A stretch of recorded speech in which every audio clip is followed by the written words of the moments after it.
ਸਤਿ ਸ਼੍ਰੀ ਅਕਾਲ ਜੀ and good morning to all. ਕੀ ਹਾਲ ਚਾਲ ਹੈ ਜੀ ਸਾਡੇ ਸਾਰੇ ਦਰਸ਼ਕਾਂ ਦਾ? ਉਮੀਦ ਕਰਦੇ ਹਾਂ ਬਿਲਕੁਲ ਠੀਕ ਠਾਕ ਹੋਵੋਗੇ। BC ਦੇ ਵਿੱਚ ਇੱਕ ਬਹੁਤ ਹੀ ਵੱਡੇ ਐਕਟ ਦੇ ਕਾਨੂੰਨ ਬਣਨ ਦਾ ਇੰਤਜ਼ਾਰ ਕੀਤਾ ਜਾ ਰਿਹਾ ਸੀਗਾ। ਨਸਲਵਾਦ ਵਿਰੋਧੀ ਡੇਟਾ ਦੇ ਰਿਗਾਰਡਿੰਗ ਅਸੀਂ ਪਹਿਲਾਂ ਵੀ ਇੱਕ ਹਫ਼ਤਾ ਪਹਿਲਾਂ ਵੀ ਇੰਟਰਵਿਊ ਕਰ ਚੁੱਕੇ ਸੀਗੇ। ਰਚਨਾ ਜੀ ਸਾਡੇ ਨਾਲ ਜੁੜੇ ਸੀਗੇ। ਸੋ ਉਸ ਸੰਬੰਧੀ ਬਹੁਤ ਸਾਰੀਆਂ ਪਹਿਲ ਕਦਮੀਆਂ ਜਿਹੜੀਆਂ ਨੇ ਉਹ ਕੀਤੀਆਂ ਜਾ ਰਹੀਆਂ ਸੀਗੀਆਂ। ਉਸ ਨੂੰ ਯੋਗ ਬਣਾਉਣ ਦੀਆਂ ਜਿਹੜੀਆਂ ਬਹੁਤ ਸਾਰੀਆਂ ਕੋਸ਼ਿਸ਼ਾਂ ਚੱਲ ਰਹੀਆਂ ਸੀਗੀਆਂ। ਜਿੰਨਾ ਰਿਵਿਊ ਕੀਤਾ ਗਿਆ ਉਸ ਨੂੰ ਲੈ ਕੇ ਹੁਣ ਇਹ ਜਿਹੜਾ ਕਹਿ ਸਕਦੇ ਹਾਂ ਨਸਲਵਾਦ ਵਿਰੋਧੀ ਡੇਟਾ ਬਾਰੇ ਕਾਨੂੰਨ ਇਹ ਬਣ ਚੁੱਕਾ ਹੈ। ਇਸ ਕਾਨੂੰਨ ਦੇ ਜ਼ਰੀਏ ਕੀ ਕੁਝ ਚੀਜ਼ਾਂ ਹੋਣਗੀਆਂ, ਡੇਟਾ ਕਿਵੇਂ ਇਕੱਤਰ ਕੀਤਾ ਜਾਏਗਾ, ਕਿਵੇਂ ਲੋਕਾਂ ਦੇ ਵਿੱਚ ਜਿਹੜਾ ਨਸਲਵਾਦ ਵਿਰੋਧੀ ਜਿਹੜੀਆਂ ਟਿੱਪਣੀਆਂ ਆ ਰਹੀਆਂ ਨੇ, ਨਸਲਵਾਦ ਵਿਰੋਧੀ ਜਿਹੜਾ ਭੇਦਭਾਵ ਹੈ, ਨਸਲੀ ਟਿੱਪਣੀਆਂ, ਨਸਲੀ ਹਮਲੇ ਹੋਣੇ, ਕੀ ਉਹਨਾਂ ਦੇ ਉੱਤੇ ਇਹ ਐਕਟ ਕਿਸੇ ਤਰੀਕੇ ਨਾਲ ਅਜਿਹਾ ਰਿਐਕਟ ਕਰੇਗਾ ਕਿ ਇਹ ਚੀਜ਼ਾਂ ਘੱਟ ਸਕਣਗੀਆਂ, ਨਸਲੀ ਹਮਲੇ ਘੱਟ ਸਕਣਗੇ, ਲੋਕਾਂ ਦੇ ਵਿੱਚ ਇਸ ਕਾਨੂੰਨ ਸੰਬੰਧੀ ਜਾਗਰੂਕਤਾ ਹੋਵੇਗੀ। ਇਹ ਕਾਨੂੰਨ ਕਿਵੇਂ ਕੰਮ ਕਰੇਗਾ, ਇਸ ਸੰਬੰਧੀ ਅੱਜ ਵਿਸਥਾਰ ਦੇ ਨਾਲ ਗੱਲਬਾਤ ਕਰਾਂਗੇ। ਸਾਡੇ ਨਾਲ ਇਸ ਵੇਲੇ ਜੁੜੇ ਹੋਏ ਨੇ ਨਸਲਵਾਦ ਵਿਰੋਧੀ ਪਹਿਲ ਕਦਮੀਆਂ ਲਈ ਸੰਸਦੀ ਸਕੱਤਰ ਰਚਨਾ ਸਿੰਘ ਜੀ। ਰਚਨਾ ਸਿੰਘ ਜੀ ਪਿਛਲੇ ਕਾਫੀ ਸਮੇਂ ਤੋਂ ਇਸ ਸੰਬੰਧੀ ਕੰਮ ਵੀ ਕਰ ਰਹੇ ਸੀਗੇ। ਸੋ ਉਹਨਾਂ ਦੇ ਵੱਲੋਂ ਬੜੀ ਬਾਰੀਕੀ ਦੇ ਨਾਲ ਜਿਹੜਾ ਇਸ ਐਕਟ ਨੂੰ ਦੇਖਿਆ ਗਿਆ, ਜਾਂਚਿਆ ਗਿਆ। ਉਹਨਾਂ ਨਾਲ ਇਸ ਸੰਬੰਧੀ ਅਸੀਂ ਗੱਲਬਾਤ ਕਰਾਂਗੇ ਤੇ ਜਿਹੜੇ ਦਰਸ਼ਕ ਇਸ ਸੰਬੰਧੀ ਕੋਈ ਵੀ ਗੱਲਬਾਤ ਕਰਨਾ ਚਾਹੁੰਦੇ ਨੇ, ਤੁਹਾਡਾ ਨਸਲੀ ਜਿਹੜੀਆਂ ਟਿੱਪਣੀਆਂ ਜਾਂ ਨਸਲੀ ਹਮਲਿਆਂ ਨਾਲ ਕੋਈ ਵਾਹ ਵਾਸਤਾ ਪਿਆ ਹੈ ਜਾਂ ਤੁਹਾਡਾ ਕੋਈ ਐਕਸਪੀਰੀਅੰਸ ਹੋਇਆ ਤਾਂ ਪਲੀਜ਼ ਕਾਲ ਕਰਿਓ, ਸਾਡੇ ਨਾਲ ਜ਼ਰੂਰ ਸ਼ੇਅਰ ਕਰਿਓ। ਇਹਨਾਂ ਚੀਜ਼ਾਂ ਨਹੀਂ ਤੇ ਤੁਹਾਨੂੰ ਲੱਗਦਾ ਵੀ ਇੱਦਾਂ ਦੇ ਜਦੋਂ ਕਾਨੂੰਨ ਬਣ ਜਾਂਦੇ ਨੇ ਡਾਟਾ ਇਕੱਤਰ ਕਰਨ ਦੇ ਤਾਂ ਕੀ ਉਹਨਾਂ ਦੇ ਨਾਲ ਫਰਕ ਪਏਗਾ ਅਜਿਹੇ ਮਾਮਲਿਆਂ ਨੂੰ, ਤਾਂ ਪਲੀਜ਼ ਕਾਲ ਕਰਕੇ ਜ਼ਰੂਰ ਸਾਡੇ ਨਾਲ ਸ਼ੇਅਰ ਕਰਨਾ। ਜਿਹੜੇ ਲੋਕ ਫੇਸਬੁੱਕ 'ਤੇ ਸਾਡੇ ਨਾਲ ਜੁੜਨਾ ਚਾਹੁੰਦੇ ਨੇ ਉਹ ਫੇਸਬੁੱਕ ਜ਼ਰੀਏ ਕੋਈ ਵੀ ਆਪਣਾ ਸਵਾਲ ਜਾਂ ਕੋਈ ਵੀ ਆਪਣੀ ਗੱਲ ਲਿਖ ਸਕਦੇ ਨੇ। ਰਚਨਾ ਜੀ ਜੁੜੇ ਹੋਏ ਨੇ। ਰਚਨਾ ਜੀ ਬਹੁਤ ਬਹੁਤ ਸਵਾਗਤ ਹੈ ਜੀ ਦ ਮਾਰਨਿੰਗ ਸ਼ੋਅ 'ਚ। Good morning Sherry, always a pleasure to be here. Thank you for having me. Rachna ji, ਕੱਲ੍ਹ ਦੀ ਜਿਹੜੀ ਇਹ ਅਨਾਊਂਸਮੈਂਟ ਹੋਈ, ਵਿਸਥਾਰ ਦੇ ਨਾਲ ਇਹਦੀ ਜਿਹੜੀ ਜਾਣਕਾਰੀ ਹੈ ਸਾਂਝੀ ਕੀਤੀ ਗਈ ਹੈ। ਇਹ ਡੇਟਾ ਹੁਣ ਜਿਹੜਾ ਕਾਨੂੰਨ ਬਣ ਚੁੱਕਿਆ ਹੈ, ਇਹ ਕਾਨੂੰਨ ਬਾਰੇ ਸਾਨੂੰ ਥੋੜ੍ਹਾ ਜਿਹਾ ਸਮਝਾਓ ਵੀ ਹੁਣ ਇਹ ਕਾਨੂੰਨ ਬਣ ਗਿਆ ਤਾਂ ਇਹ ਡਾਟਾ ਜਿਹੜਾ ਇਕੱਤਰ ਕਰਨ ਦੀ ਪ੍ਰਕਿਰਿਆ ਹੈ ਇਹ ਕਿਵੇਂ ਕੰਮ ਕਰੇਗੀ? ਜੀ ਬਹੁਤ ਹੀ ਤੁਹਾਡਾ ਵਾਜਿਬ ਸਵਾਲ ਹੈ ਔਰ ਤੁਹਾਡੀ ਸ਼ੋਅ 'ਤੇ ਪਹਿਲਾਂ ਵੀ ਆ ਕੇ ਅਸੀਂ ਇਹਦੇ ਬਾਰੇ ਚਰਚਾ ਕੀਤੀ ਹੈਗੀ ਹੈ ਕਿ ਜਿਹੜਾ ਰੇਸਿਜ਼ਮ ਹੈ, ਕਈ ਵਾਰ ਅਸੀਂ ਰੇਸਿਜ਼ਮ ਨੂੰ ਜਿਹੜੀਆਂ ਇੰਡੀਵਿਜੂਅਲ ਰੇਸਿਜ਼ਮ ਵਜੋਂ ਦੇਖ ਲੈਂਦੇ ਹਾਂ। ਅਸੀਂ ਉਹਨੂੰ ਕਹਿੰਦੇ ਹਾਂ ਕਿ there are some bad apples in the community ਜਿਹੜਾ ਕਿ ਨਸਲਵਾਦ ਕਰ ਰਹੇ, ਪਰ ਜਿਹੜਾ ਸਿਸਟੈਮਿਕ ਰੇਸਿਜ਼ਮ ਹੈ ਜਿਹੜਾ ਕਿ ਸਾਡੇ ਸਿਸਟਮਸ 'ਚ ਵੜਿਆ ਹੋਇਆ, ਉਹਦੇ ਬਾਰੇ ਗੱਲ ਕਰਨੀ ਔਰ ਉਹਨੂੰ ਕੁਰੇਦਣਾ, ਇਹ ਜਿਹੜਾ ਕਾਨੂੰਨ ਹੈ ਉਹਦੀ ਇੰਟੈਂਸ਼ਨ ਇਹ ਹੈਗੀ ਹੈ ਕਿ ਜੇ ਅਸੀਂ ਕੈਨੇਡਾ ਦੀ ਹਿਸਟਰੀ ਵੀ ਦੇਖੀਏ ਜਾਂ ਬ੍ਰਿਟਿਸ਼ ਕੋਲੰਬੀਆ ਦੀ ਹਿਸਟਰੀ ਦੇਖੀਏ, ਕੋਲੋਨਾਈਜੇਸ਼ਨ ਦੇ ਉੱਤੇ ਇਹ ਮੁਲਕ ਸਥਾਪਿਤ ਹੋਇਆ, ਇੰਡੀਜਨਸ ਲੋਕਾਂ ਦੀ ਇਹ ਧਰਤੀ ਸੀਗੀ, ਉੱਥੇ ਤੁਹਾਡਾ ਕੰਟਰੋਲ ਆਉਣਾ, ਫਿਰ ਜਿਵੇਂ ਦਾ ਨਸਲਵਾਦ ਇੰਡੀਜਨਸ ਲੋਕਾਂ ਨੇ ਹੰਡਾਇਆ, ਫਿਰ ਉਸ ਤੋਂ ਬਾਅਦ ਜਿਹੜੀ ਇਮੀਗ੍ਰੈਂਟ ਕਮਿਊਨਿਟੀਜ਼ ਫੋਲੋ ਕੀਤੀਆਂ ਜਿਨ੍ਹਾਂ ਨੇ, ਬੇਸ਼ੱਕ ਉਹ ਚਾਈਨੀਜ਼ ਭਾਈਚਾਰੇ ਦੇ ਲੋਕੀ ਸੀਗੇ, ਸਾਊਥ ਏਸ਼ੀਅਨ ਸਾਡੇ ਵਰਗੇ ਲੋਕੀ, ਜਾਂ ਜਿਹੜੀ ਹੁਣ ਬਲੈਕ ਕਮਿਊਨਿਟੀਜ਼ ਹੈਗੀ, ਉਹਨਾਂ ਨਾਲ ਜਿਹੜਾ ਨਸਲਵਾਦ ਹੈ ਜਿਹੜਾ ਸਿਸਟਮਸ ਦੇ ਵਿੱਚ ਵੜਿਆ ਹੋਇਆ। ਔਰ ਬਹੁਤ ਜ਼ਰੂਰੀ ਹੁੰਦੀ ਹੈ, ਮੈਂ ਹਮੇਸ਼ਾ ਇੱਕ ਗੱਲ ਕਹਿੰਦੀ ਹਾਂ ਸ਼ਰੀ, ਕਿ ਨਸਲਵਾਦ ਨੂੰ ਟੈਕਲ ਕਰਨਾ ਸਰਕਾਰਾਂ ਦੀ ਨੈਤਿਕ ਜ਼ਿੰਮੇਵਾਰੀ ਹੈ ਜੀ, ਬਿਲਕੁਲ। ਪਰ ਇਹ ਕਿ ਸਿਰਫ ਗੱਲਾਂ ਕਰਕੇ ਨਸਲਵਾਦ ਖਤਮ ਨਹੀਂ ਹੋ ਜਾਏਗਾ। ਜਦ ਅਸੀਂ ਐਵੇਂ ਦੀ ਸਟੇਟਮੈਂਟਸ ਦਿੰਦੇ ਹਾਂ ਕਿ ਵੀ ਕੰਡੈਮ ਰੇਸਿਜ਼ਮ ਔਰ racism has no place in this society, ਉਹਦੇ ਲਈ ਸਾਨੂੰ ਉਪਰਾਲੇ ਵੀ ਕਰਨੇ ਪੈਣਗੇ। ਤੇ ਜਿਹੜਾ ਮੇਰਾ ਮੈਂਡੇਟ ਲੈਟਰ ਸੀਗਾ ਜਿਹੜਾ ਪ੍ਰੀਮੀਅਰ ਹਾਰਗਨ ਨੇ ਦਿੱਤਾ ਸੀ, ਉਹਨਾਂ ਨੇ ਕਿਹਾ ਸੀਗਾ ਕਿ 2 ਲੈਜਿਸਲੇਸ਼ਨਸ ਲੈ ਕੇ ਆਉਣਾ। ਇੱਕ ਤਾਂ ਸੀਗਾ ਕੀ ਹੈ ਜਿਹੜਾ ਡੇਟਾ ਐਕਟ ਹੈ ਜਿਹੜਾ ਕਿ ਹੁਣ ਕਾਨੂੰਨ ਬਣ ਚੁੱਕਿਆ, ਤੇ ਇੱਕ ਹੈ ਕਿ ਬ੍ਰੌਡਰ ਐਂਟੀ ਰੇਸਿਜ਼ਮ ਐਕਟ ਜਿਹੜਾ ਕਿ ਸਾਨੂੰ ਉਮੀਦ ਹੈ ਕਿ ਅਗਲੇ ਸਾਲ ਆ ਜਾਏਗਾ। ਤੇ ਜਿਹੜਾ ਡੇਟਾ ਹੈ, ਕਿਉਂਕਿ ਡੇਟਾ ਇੱਕ ਬਹੁਤ ਹੀ ਟੈਕਨੀਕਲ ਟਰਮ ਹੈ, ਅਸੀਂ ਪਹਿਲਾਂ ਵੀ ਤੁਹਾਡੇ ਸ਼ੋਅ 'ਤੇ ਗੱਲ ਕੀਤੀ ਹੈ, ਔਰ ਮੈਂ ਇੱਕ ਵਾਰ ਵਿਸਥਾਰ ਨਾਲ ਲੋਕਾਂ ਨੂੰ ਇਹ ਦੱਸਣਾ ਚਾਹੂੰਗੀ ਕਿ ਵਟ ਡੇਟਾ ਹੈ। ਡੇਟਾ ਉਹੀ ਹੈ ਕਿ ਜਿਹੜੇ ਤੁਹਾਡੇ ਆંકੜੇ ਹੈ, ਜਿਹੜੇ ਤੁਹਾਡੇ ਸਟੈਟਸ ਹੈ। ਸਾਡੇ ਲੋਕੀ, ਪੰਜਾਬੀ ਲੋਕੀ ਜਾਂ ਕੈਨੇਡੀਅਨ ਲੋਕੀ, ਉਹ ਸਟੈਟਸ ਕੈਨੇਡਾ ਦਾ ਜਿਹੜਾ ਸਰਵੇ ਹੈ ਉਹਦੇ ਤੋਂ ਕਾਫੀ ਜ਼ਿਆਦਾ ਵਾਕਫ ਹੈ, ਜਿਹੜਾ ਹਰ 5 ਸਾਲ ਬਾਅਦ ਤੁਹਾਡੇ ਘਰਾਂ ਦੇ ਵਿੱਚ ਆਉਂਦਾ, ਜਿਹੜਾ ਕਿ ਜਾਣਕਾਰੀ ਲੈਂਦਾ ਤੁਹਾਡੇ ਤੋਂ, ਤੁਹਾਡੀ ਨਾ ਹੀ ਸਿਰਫ ਤੁਹਾਡੀ ਉਮਰ, ਤੁਹਾਡੇ ਘਰ 'ਚ ਕਿੰਨੇ ਲੋਕੀ ਰਹਿੰਦੇ ਹੈ, ਤੁਹਾਡੀ ਇਨਕਮ ਕਿੰਨੀ ਹੈਗੀ ਹੈ, ਤੁਹਾਡਾ ਜੈਂਡਰ ਕੀ ਹੈਗਾ, ਪਰ ਆਲਸੋ ਉਹ ਜਿਹੜਾ ਉਹ ਕਈ ਵਾਰੀ ਆਪਸ਼ਨਲ ਇਨਫੋਰਮੇਸ਼ਨ ਤੁਹਾਡੇ ਤੋਂ ਮੰਗਦਾ ਕਿ ਤੁਸੀਂ ਜੇ ਦੱਸਣਾ ਚਾਹੁੰਦੇ ਹੋ ਤੁਹਾਡੀ ਐਥਨੀਸਿਟੀ ਕੀ ਹੈ, ਤੁਹਾਡਾ ਰਿਲੀਜਨ ਕੀ ਹੈਗਾ, ਔਰ ਤੁਹਾਡੀ ਬੋਲੀ ਕੀ ਹੈਗੀ, what is the language you are comfortable. ਉਹਨੂੰ ਅਸੀਂ ਕਹਿੰਦੇ ਡਿਸਐਗਰੀਗੇਟਿਡ ਡੇਟਾ। ਇੱਕ ਹੁੰਦਾ ਐਗਰੀਗੇਟਿਡ ਜਿਹੜਾ ਕਿ ਬਿਲਕੁਲ ਹੀ ਸਿੰਪਲ ਡੇਟਾ ਹੈ, ਜਿਹੜਾ ਨਾਮ, ਏਜ, ਤੁਹਾਡੀ ਉਮਰ, ਪਰ ਇੱਕ ਹੈ ਡਿਸਐਗਰੀਗੇਟਿਡ ਜਿਹੜਾ ਕਿ ਜ਼ਿਆਦਾ ਤਹਿ ਵਿੱਚ ਜਾ ਰਿਹਾ ਹੈ, ਡੀਪਰ ਜਾ ਰਿਹਾ ਹੈ, ਉਹਦੇ ਜ਼ਿਆਦਾ ਤੁਹਾਡੇ ਤੋਂ ਇਨਫੋਰਮੇਸ਼ਨ ਇਕੱਠੀ ਕਰ ਰਿਹਾ। BC ਦੇ ਕੌਂਟੈਕਸਟ ਦੇ ਵਿੱਚ ਅਸੀਂ ਇਹ ਡੇਟਾ ਨਹੀਂ ਕਲੈਕਟ ਕਰਦੇ ਸੀਗੇ। ਜੇ ਇਹ ਕੀਤਾ ਵੀ ਜਾਂਦਾ ਸੀਗਾ ਤੇ ਉਹ ਬਹੁਤ ਹੀ ਇਨਕਨਸਿਸਟੈਂਟ ਵੇ ਵਿੱਚ ਹੁੰਦਾ ਸੀ, ਕਿੱਥੇ ਕਲੈਕਟ ਹੋ ਗਿਆ, ਕਿੱਥੇ ਨਹੀਂ ਕਲੈਕਟ ਹੋਇਆ। ਤੇ ਇੱਕ ਜਿਹੜੀ ਕਮਿਊਨਿਟੀ ਜਿਹੜੇ ਆਰਗੇਨਾਈਜੇਸ਼ਨ ਸੀਗੀਆਂ ਜਾਂ ਜਿਹੜੇ ਸਾਡੇ ਐਕਟਿਵਿਸਟ ਸੀਗੇ ਉਹ ਬਹੁਤ ਦੇਰ ਤੋਂ ਇਹ ਮੰਗ ਕਰ ਰਹੇ ਸੀਗੇ ਕਿ ਇਹ ਡੇਟਾ ਨਾ ਕਲੈਕਟ ਕਰਕੇ ਤੁਸੀਂ ਉਹ ਜਿਹੜੀਆਂ ਕਮਿਊਨਿਟੀਜ਼ ਹੈ, ਬੇਸ਼ੱਕ ਉਹ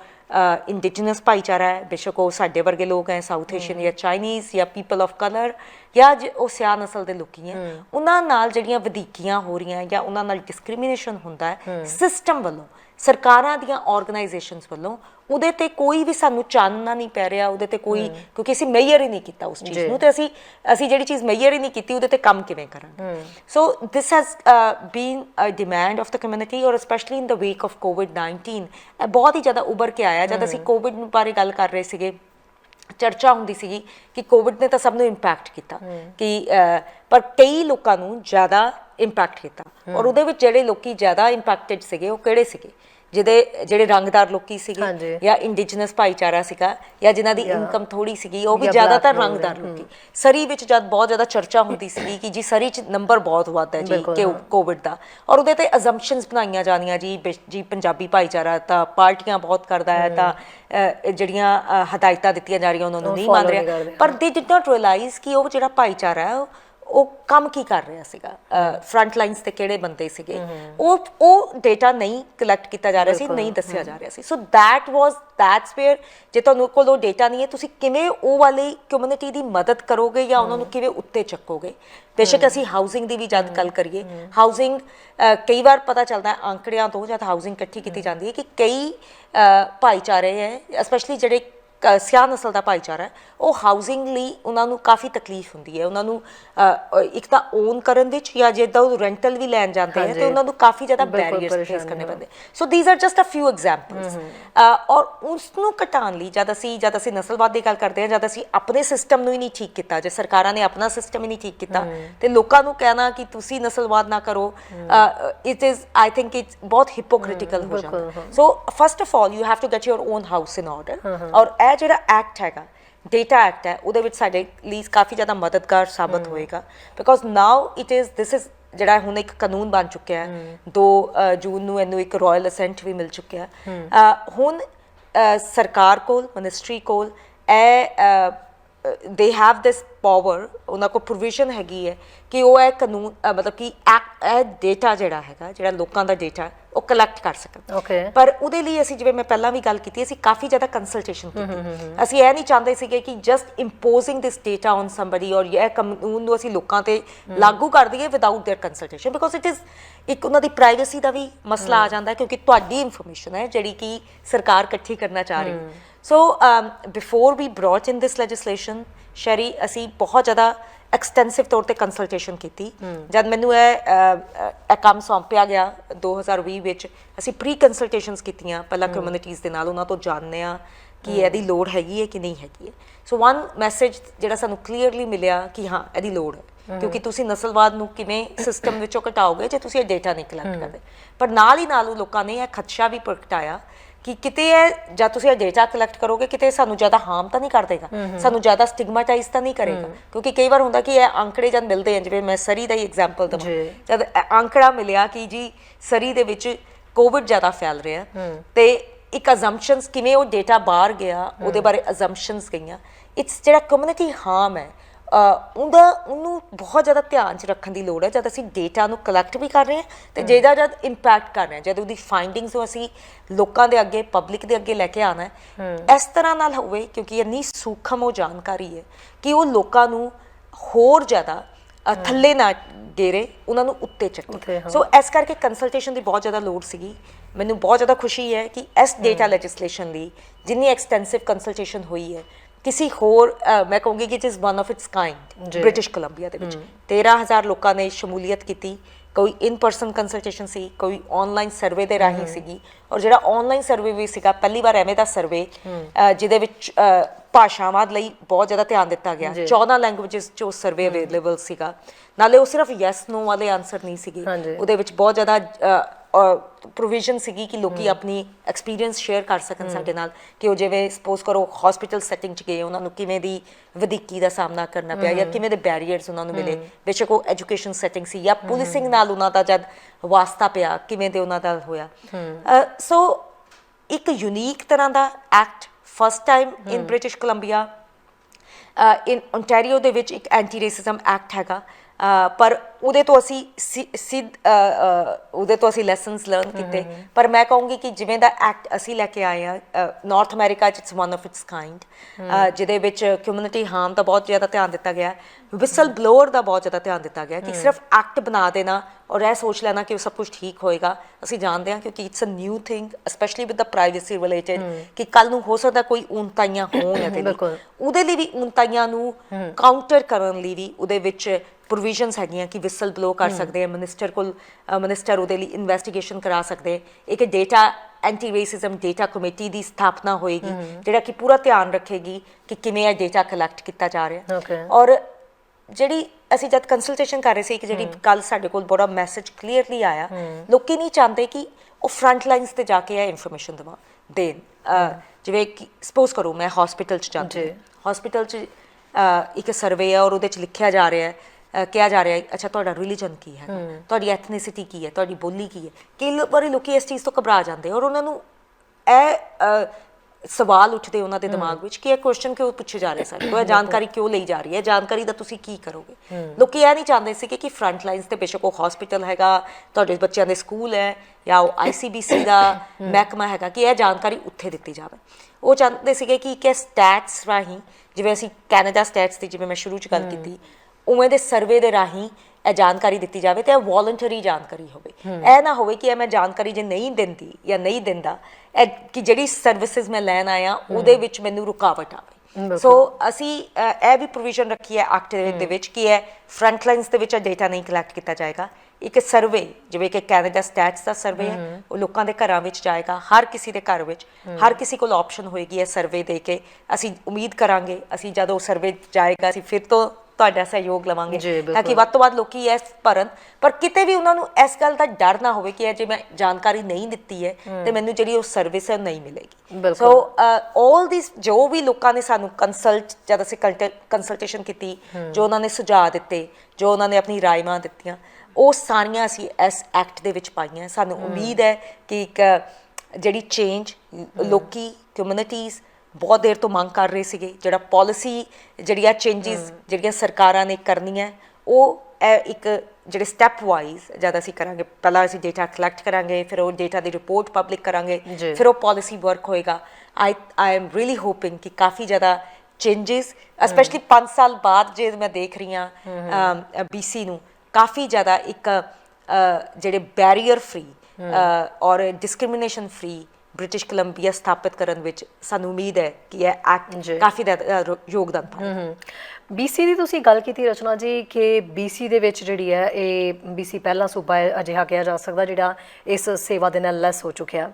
ਜ਼ਰੂਰਤ ਵੀ ਸੀਗੀ BC ਦੇ ਵਿੱਚ, ਕਿਉਂਕਿ ਜਦੋਂ BC ਦੇ ਵਿੱਚ ਸਭ ਤੋਂ ਜ਼ਿਆਦਾ ਲੋਕ ਆ ਰਹੇ ਨੇ, ਸਰੀ ਦੇ ਵਿੱਚ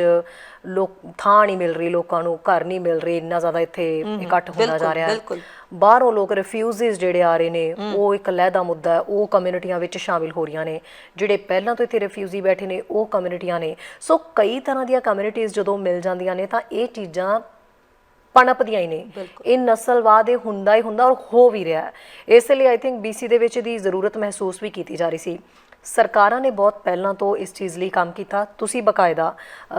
ਪ੍ਰੋਪਰ ਤਰੀਕੇ ਨਾਲ ਇਸ ਦੇ ਉੱਤੇ ਕੰਮ ਕਰ ਰਹੇ ਸੀ, ਪਰ ਇਹ ਮਸਲੇ ਰੁਕ ਨਹੀਂ ਰਹੇ ਸੀ। ਲੋਕਾਂ ਦੇ ਵਿੱਚ ਨਾ ਡਰ ਜਾ ਰਿਹਾ ਸੀ, ਨਾ ਖੌਫ ਕਿਸੇ ਤਰੀਕੇ ਦਾ ਜਾ ਰਿਹਾ ਸੀ। ਜਿਹੜੇ ਤਾਂ ਹੰਡਾਰੇ ਨੇ ਇਸ ਦੁੱਖ ਨੂੰ, ਜਿਨ੍ਹਾਂ ਦੇ ਨਾਲ ਨਸਲੀ ਹਮਲੇ ਜਾਂ ਨਸਲੀ ਟਿੱਪਣੀਆਂ, ਰੇਸਿਜ਼ਮ, ਡਿਸਕ੍ਰਿਮੀਨੇਸ਼ਨ, ਇਹ ਸਭ ਚੀਜ਼ਾਂ ਦਾ ਜਿਹੜਾ ਉਹਨਾਂ ਨਾਲ ਵਾਹ ਵਾਸਤਾ ਪੈਂਦਾ, ਜਿਨ੍ਹਾਂ ਨਾਲ ਹੋ ਰਹੀਆਂ ਨੇ, ਉਹ ਲੋਕ ਤਾਂ ਵੱਖਰੇ ਕਿਸਮ ਦੇ ਡਰ ਦੇ ਵਿੱਚ ਨੇ। ਉਹਨਾਂ ਦੀ ਸਰਕਾਰ ਤੋਂ ਇਹ ਕਹਿ ਲਓ ਵੀ ਭਰੋਸਾ ਇੱਕ ਕਿਸਮ ਨਾਲ ਉੱਠ ਚੁੱਕਿਆ ਸੀ ਕਿ ਸਰਕਾਰ ਦੇ ਹੱਥ ਦੇ ਵਿੱਚ ਇਹ ਚੀਜ਼ ਹੈ ਹੀ ਨਹੀਂ, ਕੁਛ ਨਹੀਂ ਹੋ ਪਾਣਾ। ਤੇ ਜਿਹੜੇ ਕਰ ਰਹੇ ਸੀਗੇ ਰਚਨਾ ਜੀ, ਜਿਹੜੇ ਇਹਨਾਂ ਚੀਜ਼ਾਂ ਨੂੰ ਫੈਲਾ ਰਹੇ ਨੇ, ਕਰ ਰਹੇ ਨੇ, ਕੁਝ ਸ਼ਰਾਰਤੀ ਅੰਸਰ ਕਹਿ ਲਓ, ਹਰ ਕਮਿਊਨਿਟੀ 'ਚ ਨੇ। ਉਹ ਹਰ ਕਮਿਊਨਿਟੀ 'ਚ ਜਿਹੜੇ ਚੀਜ਼ਾਂ ਨੂੰ ਪੈਦਾ ਕਰਦੇ ਨੇ, ਉਹਨਾਂ ਦੇ ਅੰਦਰ ਕਿਸੇ ਤਰ੍ਹਾਂ ਦਾ ਡਰ ਖੌਫ ਪੈਦਾ ਨਹੀਂ ਹੋ ਰਿਹਾ ਸੀ। ਕਿਤੇ ਨਾ ਕਿਤੇ ਉਹਨਾਂ ਨੂੰ ਵੀ ਪਤਾ ਸੀ ਵੀ ਸਰਕਾਰ ਨੇ ਕੁਛ ਨਹੀਂ ਕਰਨਾ। ਤੇ ਤੁਹਾਨੂੰ ਲੱਗਦਾ ਵੀ ਇਹ ਜਦੋਂ ਡੇਟਾ ਐਕਟ ਹੁਣ ਆ ਗਿਆ, ਬੇਸ਼ੱਕ ਇਹ ਸਿਰਫ ਡੇਟਾ ਇਕੱਤਰ ਕਰਨ ਦੇ ਲਈ ਹੀ ਹੈ ਫਿਲਹਾਲ, ਅੱਗੇ ਇਹਨੂੰ ਇੰਨਾ ਕੁ ਪੁਖਤਾ ਕੀਤਾ ਜਾਏਗਾ, ਇਹਦੇ ਵਿੱਚ ਕੁਝ ਇੱਦਾਂ ਦੇ ਚੇਂਜਸ ਆਉਣਗੇ ਤੇ ਕੀ ਉਹ ਫਰਕ ਜਿਹੜਾ ਸਾਨੂੰ ਸਾਰਿਆਂ ਨੂੰ ਲੱਗ ਰਿਹਾ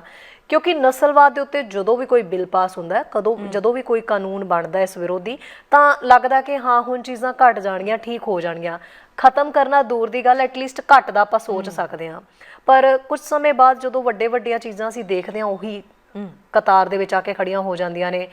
ਤਾਂ ਫਿਰ ਉਦੋਂ ਲੱਗਦਾ ਕਿ ਕੁਝ ਘੱਟ ਹੋ ਨਹੀਂ ਰਿਹਾ, ਕਾਨੂੰਨ ਕਿੱਥੇ ਕੰਮ ਕਰ ਰਿਹਾ। ਹੁਣ ਅਸੀਂ ਚਾਹੁੰਦੇ ਹਾਂ ਕਿ ਜੇ ਤੁਸੀਂ ਸਾਡੇ ਨਾਲ ਬੈਠੇ ਹੋ, ਜਿਸ ਡੇਟਾ ਕਾਨੂੰਨ ਬਾਰੇ ਤੁਸੀਂ ਇਹ ਇਨਫੋਰਮੇਸ਼ਨ ਲਿਆ ਰਹੇ ਹੋ, ਆਮ ਲੋਕ ਇਸ ਵੇਲੇ ਘਰਾਂ ਦੇ ਵਿੱਚ ਬੈਠੇ ਬਹੁਤ ਸਾਰੇ ਲੋਕ ਸਾਨੂੰ ਸੁਣ ਰਹੇ ਨੇ, ਸਾਨੂੰ ਦੇਖ ਰਹੇ ਨੇ, ਜਿਨ੍ਹਾਂ ਨੇ ਇਸ ਕਾਨੂੰਨ ਨੂੰ ਬੜੀ ਸਿੰਪਲੇ ਤਰੀਕੇ ਨਾਲ, ਬਹੁਤ ਜਿਨ੍ਹਾਂ ਨੂੰ ਨਹੀਂ ਪਤਾ ਕਿਵੇਂ ਜਾ ਕੇ ਕੰਮ ਅਸੀਂ ਕਰਨਾ, ਇਹ ਡੇਟਾ ਨੂੰ ਅਸੀਂ ਕਿਵੇਂ ਇਹਦੇ ਵਿੱਚ ਇਨਵੋਲਵ ਹੋਣਾ, ਇਹਦੇ ਨਾਲ ਸਾਨੂੰ ਫਾਇਦਾ ਕੀ ਹੋਏਗਾ, ਸਾਨੂੰ ਨੁਕਸਾਨ ਕੀ ਹੋਏਗਾ, ਜਿਨ੍ਹਾਂ ਨੂੰ ਕੁਝ ਨਹੀਂ ਪਤਾ। ਸੋ ਥੋੜਾ ਜਿਹਾ ਬਹੁਤ ਹੀ ਸਿੰਪਲ ਤਰੀਕੇ ਨਾਲ ਪਲੀਜ਼ ਉਹਨਾਂ ਨੂੰ ਸਮਝਾਓ ਕਿ ਐਟਲੀਸਟ ਉਹ ਸੂਬਾ ਸਰਕਾਰ ਦੇ ਉੱਤੇ ਟਰਸਟ ਕਰ ਸਕਣ, ਤੁਹਾਡੇ ਤੇ ਟਰਸਟ ਕਰ ਸਕਣ। ਜੀ ਬਿਲਕੁਲ, ਔਰ ਬਹੁਤ ਹੀ ਤੁਹਾਡਾ ਥੈਂਕ ਯੂ ਸੋ ਮਚ ਸਵਾਲ ਪੁੱਛਣ ਲਈ ਵੀ। ਇੱਕ ਜਦ ਅਸੀਂ ਰੇਸਿਜ਼ਮ ਦੀ ਜਦ ਗੱਲ ਕਰਦੇ ਹਾਂ, ਰੇਸਿਜ਼ਮ ਬਹੁਤ ਹੀ ਕੰਪਲੈਕਸ ਇਸ਼ੂ ਹੈ ਸ਼ਹਿਰੀ, ਔਰ ਰੇਸਿਜ਼ਮ ਸਦੀਆਂ ਤੋਂ ਅਸੀਂ ਹੰਢਾ ਰਹੇ ਹਾਂ, ਔਰ ਸਾਡੇ ਬਜ਼ੁਰਗਾਂ ਨੇ ਜਿਸ ਤਰ੍ਹਾਂ ਦਾ ਰੇਸਿਜ਼ਮ ਦੇਖਿਆ, ਔਰ ਅਸੀਂ ਜਿਹੜਾ ਹੁਣ ਪ੍ਰਿਵਿਲੇਜ ਮਾਨ ਰਹੇ ਹੈਗੇ ਆ, ਉਹਨਾਂ ਦੀ ਮੈਂ ਕਹੂੰਗੀ ਕਿ ਉਹਨਾਂ ਦੀ ਜਿਹੜੀਆਂ ਸਟਰਗਲਸ ਰਹੀਆਂ, ਉਹਨਾਂ ਦੀਆਂ ਜਿਹੜਾ ਐਕਟਿਵਿਜ਼ਮ ਰਿਹਾ, ਜਾਂ ਉਹਨਾਂ ਨੇ ਜਿਹੜਾ ਸਾਡੇ ਲਈ ਰਸਤਾ ਬਣਾਇਆ, ਅਸੀਂ ਉਹਦੇ ਤੇ ਚੱਲ ਰਹੇ। ਔਰ ਰੇਸਿਜ਼ਮ ਨੂੰ ਅਸੀਂ ਕਈ ਵਾਰ ਬਹੁਤ ਜ਼ਿਆਦਾ ਇੰਡੀਵਿਜੂਅਲ ਤਰ੍ਹਾਂ ਤੇ, ਜਿਹੜਾ ਆਮ ਬੰਦਾ ਹੈ ਉਹਨੂੰ ਸਿਸਟੈਮਿਕ ਰੇਸਿਜ਼ਮ ਨੂੰ ਸਮਝਣ ਵਿੱਚ ਟਾਈਮ ਲੱਗਦਾ ਹੈ ਕਿ ਸਿਸਟਮ ਕਿਵੇਂ ਉਹਨੂੰ ਪਛਾਣ, ਬਿਲਕੁਲ ਹੈ ਨਾ, ਸਿਸਟਮ ਕਿਵੇਂ ਉਹਨੂੰ ਅੱਗੇ ਨਹੀਂ ਵਧਣ ਦੇ ਰਿਹਾ। ਇਹ ਨਹੀਂ ਕਿ ਉਹ ਮਿਹਨਤ ਨਹੀਂ ਕਰਦੇ, ਇਹ ਨਹੀਂ ਕਿ ਉਹਨਾਂ ਦੀ ਕਮਿਟਮੈਂਟ ਨਹੀਂ ਹੈਗੀ ਹੈ। ਔਰ ਸਪੈਸ਼ਲੀ ਜਿਹੜੀ ਅਸੀਂ ਇਮੀਗ੍ਰੈਂਟ, ਕਿਉਂਕਿ ਅਸੀਂ ਜਿਹੜਾ ਸਰੀ ਦੇ ਵਿੱਚ, ਔਰ ਜਿਹੜੇ ਤੁਹਾਡੇ ਜਿਹੜੇ ਜ਼ਿਆਦਾ ਆਡੀਅנס ਹੈਗੀ ਹੈ, ਮੇਰੇ ਵਰਗੀ ਐਜ਼ ਐਨ ਇਮੀਗ੍ਰੈਂਟ ਅਸੀਂ ਆਏ ਹਾਂ ਇੱਥੇ, ਔਰ ਸਾਡਾ ਜ਼ਿਆਦਾ ਤੋਂ ਜ਼ਿਆਦਾ ਹੁੰਦਾ ਕਿ ਅਸੀਂ ਇਸ ਮੁਲਕ ਵਿੱਚ ਕਿਵੇਂ ਵੱਧ ਤੋਂ ਵੱਧ ਤਰੱਕੀ ਕਰ ਸਕੀਏ, ਰਾਈਟ। ਔਰ ਉਸ ਤੋਂ ਵੀ ਜ਼ਿਆਦਾ, ਮੇਰੇ ਤੋਂ ਵੀ ਵੱਧ ਮੈਨੂੰ ਰਹੇਗਾ ਕਿ ਮੇਰਾ ਬੱਚਾ ਕਿਵੇਂ ਜ਼ਿਆਦਾ ਤਰੱਕੀ ਕਰੇਗਾ ਇਸ ਮੁਲਕ ਵਿੱਚ। ਮੈਂ ਤਾਂ ਚਲੋ ਇਮੀਗ੍ਰੈਂਟ ਵਜੋਂ ਆ ਗਈ, ਔਰ ਅਸੀਂ ਇੱਕ ਤਾਂ ਰੱਖਿਆ ਹੀ ਹੋਇਆ ਕਿ as a first generation I have to struggle, ਹੈ ਦਿਮਾਗ 'ਚ ਹੀ ਸਾਡੇ ਪਾਇਆ ਗਿਆ ਜੀ। But what about my child who's born here, who should have the rights ਜਿਵੇਂ ਹਰ ਕਿਸੇ ਬੱਚੇ ਨੂੰ ਮਿਲਦੇ ਹੈਗੇ, ਔਰ ਉਹਦੇ ਲਈ ਜਿਹੜਾ ਸਿਸਟਮ ਹੈ, ਕਿਉਂ ਮੇਰੇ ਬੱਚੇ ਨੂੰ ਪਿੱਛੇ ਛੱਡ ਰਿਹਾ ਜਾਂ ਮੈਨੂੰ ਪਿੱਛੇ ਛੱਡ ਰਿਹਾ ਹੈਗਾ, ਇਹ ਐਕਟ ਜਿਹੜਾ ਉਹਦੇ ਤੇ ਕੰਮ ਕਰ ਰਿਹਾ ਕਿ ਸਿਸਟਮ ਦੇ ਵਿੱਚ ਕਿਵੇਂ ਨਸਲਵਾਦ ਹੈ, ਕਿਤੇ ਕੌਨਸ਼ੀਅਸ ਲੈਵਲ ਤੇ, ਕਿਤੇ ਅਨਕੌਨਸ਼ੀਅਸ ਲੈਵਲ ਤੇ, ਔਰ ਉਹਨੂੰ ਕਿਵੇਂ ਅਸੀਂ ਮੇਜਰ ਕਰਕੇ, ਕਿਵੇਂ ਅਸੀਂ ਜਿਹੜਾ ਸਰਕਾਰਾਂ ਡਿਸਕ੍ਰਿਮੀਨੇਸ਼ਨ ਕਰਦੇ, ਇੱਕ ਸਟੇਟ ਡਿਸਕ੍ਰਿਮੀਨੇਸ਼ਨ ਕਰਦਾ, ਇੱਕ ਹੈ ਕਿ ਜਿਹੜੀ ਨਫ਼ਰਤ ਹੈਗੀ ਹੈ ਉਹ ਹਰ ਭਾਈਚਾਰੇ 'ਚ ਤੁਹਾਨੂੰ ਮਿਲ ਰਹੀ ਹੈ। ਇਹ ਨਹੀਂ ਹੈ ਕਿ ਸਾਡਾ ਜਿਹੜਾ ਅਸੀਂ ਇੰਡੀਅਨ ਭਾਈਚਾਰੇ ਦੇ ਹੈਗੇ ਆ, ਸਾਊਥ ਏਸ਼ੀਅਨ ਭਾਈਚਾਰੇ ਦੇ, ਅਸੀਂ ਕੋਈ ਨਫ਼ਰਤ ਨਹੀਂ ਕਰਦੇ ਹਾਂ, ਅਸੀਂ ਵੀ ਬਹੁਤ ਤਰ੍ਹਾਂ ਦੇ, ਸਾਡੇ ਦਿਮਾਗ 'ਚ ਵੀ, ਸਾਡੇ ਲੋਕਾਂ ਦੇ ਵਿੱਚ ਵੀ ਪ੍ਰੈਜੁਡਿਸ ਹੈਗੇ ਆ, ਬੇਸ਼ੱਕ ਉਹ ਇੰਡੀਜਨਸ ਲੋਕਾਂ ਬਾਰੇ ਹੈ, ਬੇਸ਼ੱਕ ਉਹ ਜਾਤ ਪਾਤ ਦੇ ਰੂਪ ਵਿੱਚ ਆਉਂਦੇ ਹੈ, ਬੇਸ਼ੱਕ ਉਹ ਹੋਰ ਤਰ੍ਹਾਂ ਦੇ ਪ੍ਰੈਜੁਡਿਸ ਅਸੀਂ ਲੋਕੀ ਵੀ ਕਰਦੇ ਹਾਂ। ਪਰ ਜਿਹੜਾ ਇੱਕ ਸਿਸਟਮ ਹੈ, ਇੱਕ ਪਾਵਰ ਪਲੇ ਜਿਹੜਾ ਚੱਲ ਰਿਹਾ ਹੈਗਾ, ਜਿਹੜਾ ਸਰਕਾਰਾਂ ਕੋਲ ਹੈਗਾ, ਜਿਹੜਾ ਸਿਸਟਮ ਦੇ ਵਿੱਚ ਵੜਿਆ ਹੋਇਆ, ਆਈ ਥਿੰਕ ਕਿ that's what this act is going to accomplish. ਔਰ ਉਹਦੇ ਨਾਲ ਨਾਲ ਹੈ ਕਿ ਜਿਹੜੀ ਗੱਲਾਂ ਕੀਤੀਆਂ ਨਸਲੀ ਵਿਤਕਰੇ ਦੀਆਂ, ਨਸਲੀ ਜਿਹੜੀਆਂ ਸਾਨੂੰ ਘਟਨਾਵਾਂ ਮਿਲ ਰਹੀਆਂ, ਟਿੱਪਣੀਆਂ ਆ ਰਹੀਆਂ, ਬੇਸ਼ੱਕ ਉਹ ਏਸ਼ੀਅਨ ਭਾਈਚਾਰੇ ਦੇ ਵਿੱਚ ਨਾਲ ਹੋਈਆਂ ਜਾਂ ਸਾਊਥ ਏਸ਼ੀਅਨ ਭਾਈਚਾਰੇ ਨਾਲ ਹੋਈਆਂ ਹੈਗੀਆਂ, ਦੋਜ਼ ਆਰ ਇਕੁਅਲੀ ਸੀਰੀਅਸ। ਪਰ ਇਹ ਕਿ what this act is going to do, and ਜਦ ਅਸੀਂ ਬਾਰ-ਬਾਰ ਜਿਵੇਂ ਤੁਹਾਡੇ ਸ਼ੋਅ ਤੇ ਆ ਕੇ ਮੈਂ ਰੇਸਿਜ਼ਮ ਦੀ ਗੱਲ ਕਰਦੀ ਹਾਂ, we are making it easier to talk about it। ਪਹਿਲਾਂ ਤੁਸੀਂ, ਅੱਜ ਤੋਂ ਮੈਂ ਤੁਹਾਨੂੰ ਆਪਣਾ ਹੀ ਐਗਜ਼ਾਮਪਲ ਦੇਵਾਂ ਕਿ ਕਿਉਂਕਿ ਅਸੀਂ ਲੋਕਾਂ ਨੇ ਤਰੱਕੀ ਬਹੁਤ ਕੀਤੀ ਹੋਈ ਹੈ, ਅਸੀਂ ਸਾਡੀ ਰਿਪਰੈਜ਼ੈਂਟੇਸ਼ਨ ਤੁਸੀਂ ਦੇਖੋ, ਬੇਸ਼ੱਕ ਉਹ ਲੈਜਿਸਲੇਚਰ ਵਿੱਚ ਦੇਖੋ ਜਾਂ ਤੁਸੀਂ ਪਾਰਲੀਮੈਂਟ ਵਿੱਚ ਦੇਖੋ, ਜੇ ਅਸੀਂ ਪੰਜਾਬੀ ਭਾਈਚਾਰੇ ਦੀ ਗੱਲ ਕਰੀਏ ਕਿ ਉਹਨਾਂ ਦੇ ਲੋਕੀ ਕਈ ਵਾਰ ਕਹਿਣਗੇ ਇਹ ਤਾਂ ਘਰ ਹੀ ਕਿੰਨੇ ਵਧੀਆ ਹੈਗੇ ਆ, economically they are doing very well,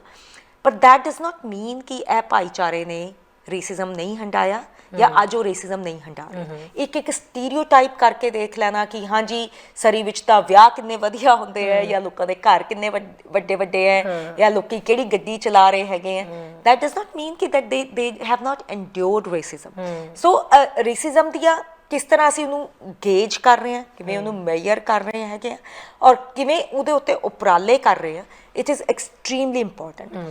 ਜਿਹੜਾ ਇਮੀਗ੍ਰੈਂਟ ਕਮਿਊਨਿਟੀ ਵਿੱਚੋਂ ਅਸੀਂ ਕਿਉਂਕਿ ਹੈਗੇ ਆ, ਜਦ ਅਸੀਂ ਆਉਂਦੇ ਹਾਂ ਸਾਡੇ ਕੋਲ ਕੁਆਲੀਫਿਕੇਸ਼ਨਸ ਹੈਗੀ, ਸਾਡੇ ਕੋਲ ਕਾਬਲੀਅਤ ਹੈਗੀ ਹੈ ਕੋਈ ਕੰਮ ਕਰਨ ਲਈ, ਪਰ ਉਹ ਕਿੰਨੇ ਜ਼ਿਆਦਾ, ਤੁਸੀਂ ਅੱਜ ਜੇ ਲਾਈਨਸ ਖੋਲ ਦੋ ਔਰ ਤੁਸੀਂ ਉਹ ਲੋਕਾਂ ਨੂੰ ਪੁੱਛੋ ਕਿ ਕਿੰਨੇ ਲੋਕਾਂ ਨੂੰ ਜੌਬਾਂ ਮਿਲ ਗਈਆਂ ਆਪਣੇ ਫੀਲਡ ਦੇ ਵਿੱਚ ਐਂਡ ਯੂ ਵਿਲ ਫਾਈਂਡ ਉਹ ਪਰਸੈਂਟੇਜ ਬਹੁਤ ਥੋੜੀ ਹੋਏਗੀ ਜੀ ਕਿਉਂ ਹੈਗੀ ਉਹ ਥੋੜੀ ਕਿਤੇ ਨਾ ਕਿਤੇ ਸਿਸਟਮ ਉਹਨਾਂ ਨੂੰ ਪਿਛਾਹ ਛੱਡ ਰਿਹਾ ਰੈਜ਼ਮੇ ਉਹ ਵੀ ਭੇਜਦੇ ਆ ਬਾਰ-ਬਾਰ ਉਹ ਲੋਕਾਂ ਨੂੰ ਕਹਿੰਦੇ ਆ ਕਿ ਅਸੀਂ ਕਾਬਿਲ ਹੈਗੇ ਉਹੀ ਕੰਮ ਅਸੀਂ ਇੰਡੀਆ 'ਚ ਕਰਕੇ ਆਏ ਆ ਜਾਂ ਬੰਗਲਾਦੇਸ਼ 'ਚ ਕਰਕੇ ਆਏ ਆ ਜਾਂ ਪਾਕਿਸਤਾਨ 'ਚ ਕਰਕੇ ਆਏ ਆ ਵਾਈ ਨਾਟ ਹੇਅਰ ਟੂਡੇ ਕਿਉਂ ਅਸੀਂ ਜਸਟ ਬਿਕੋਜ਼ ਸਾਡਾ ਰੰਗ ਰੂਮ ਦੇਖ ਕੇ ਜਾਂ ਅਸੀਂ ਇੱਕ ਖਾਸ ਕੰਟਰੀ ਤੋਂ ਆਏ ਆ ਜਾਂ ਅਸੀਂ ਇੱਕ ਖਾਸ ਬੋਲੀ ਬੋਲਦੇ ਆ ਉਹਦੇ ਕਰਕੇ ਮੇਰੇ ਨਾਲ ਧੱਕਾ ਕਿਉਂ ਹੋ ਗਿਆ this is what system has done ਇਹ ਕਈ ਵਾਰ ਉਹ ਸਾਨੂੰ ਨਜ਼ਰ ਨਹੀਂ ਆ ਰਿਹਾ it can be very very shuttle ਕਈ ਵਾਰ ਲੋਕੀ ਜਦ ਵੀ ਤੁਸੀਂ ਕਿਸੇ ਨਾਲ ਗੱਲ ਕਰੋਗੇ ਉਹ ਕਹਿਣਗੇ ਅਸੀਂ ਤਾਂ ਰੇਸਿਸਟ ਨਹੀਂ ਹੈਗੇ ਅਸੀਂ ਤਾਂ ਇਹ ਮੁਲਕ ਬਿਲਕੁਲ ਰੇਸਿਸਟ ਨਹੀਂ ਹੈਗਾ ਅਸੀਂ ਦੇਖੋ ਤੁਹਾਨੂੰ ਕਿੰਨੀ ਥਾਂ ਦਿੱਤੀ ਹੈਗੀ ਹੈ ਅਸੀਂ ਤੁਸੀਂ ਕਿੰਨਾ ਆਪਣੀ ਕਮਿਊਨਿਟੀ ਵਿੱਚ ਉੱਭਰ ਕੇ ਆਏ ਹੈਗੇ ਹੋ ਜਾਂ ਤੁਹਾਡੀ ਰਿਪਰੈਜ਼ੈਂਟੇਸ਼ਨ ਕਿੰਨੀ ਹੈਗੀ ਹੈ ਦੈਟ ਇਜ਼ ਵਨ ਮੇਜਰ ਔਰ ਇਹ ਕਿ ਪਰ ਹੈ ਕਿ ਕਈ ਬਹੁਤ ਡੂੰਘੇ ਇਸ਼ੂਜ਼ ਹੈਗੇ ਹੈ ਜਿਹੜਿਆਂ ਨੂੰ ਕਦੀ ਟੈਕਲ ਹੀ ਨਹੀਂ ਕੀਤਾ ਗਿਆ ਜਿਨ੍ਹਾਂ ਨੂੰ ਮਲਟੀਕਲਚਰਲਿਜ਼ਮ ਦਾ ਜਦ ਅਸੀਂ ਰੂਪ ਦੇਖ ਕੇ ਅਸੀਂ ਇੱਥੇ ਦੀਵਾਲੀ ਬਹੁਤ ਅੱਛੀ ਤਰ੍ਹਾਂ ਮਨਾਉਂਦੇ ਜਾਂ ਵਿਸਾਖੀ ਦਾ ਸਭ ਤੋਂ ਵੱਡਾ ਨਗਰ ਕੀਰਤਨ ਹੁੰਦਾ ਜਾਂ ਈਦ ਦੀਆਂ ਸੈਲੀਬ੍ਰੇਸ਼ਨਸ ਹੋ ਰਹੀਆਂ ਜਾਂ ਲਿਊਨਰ ਨਿਊ ਈਅਰ ਹੋ ਰਿਹਾ ਸਿਰਫ ਉਹਦੇ ਵਿੱਚ ਅਸੀਂ ਉਹਨੂੰ ਦੇਖ ਕੇ ਅਸੀਂ ਕਹੀਏ ਕਿ ਰੇਸਿਜ਼ਮ ਖਤਮ ਹੋ ਗਿਆ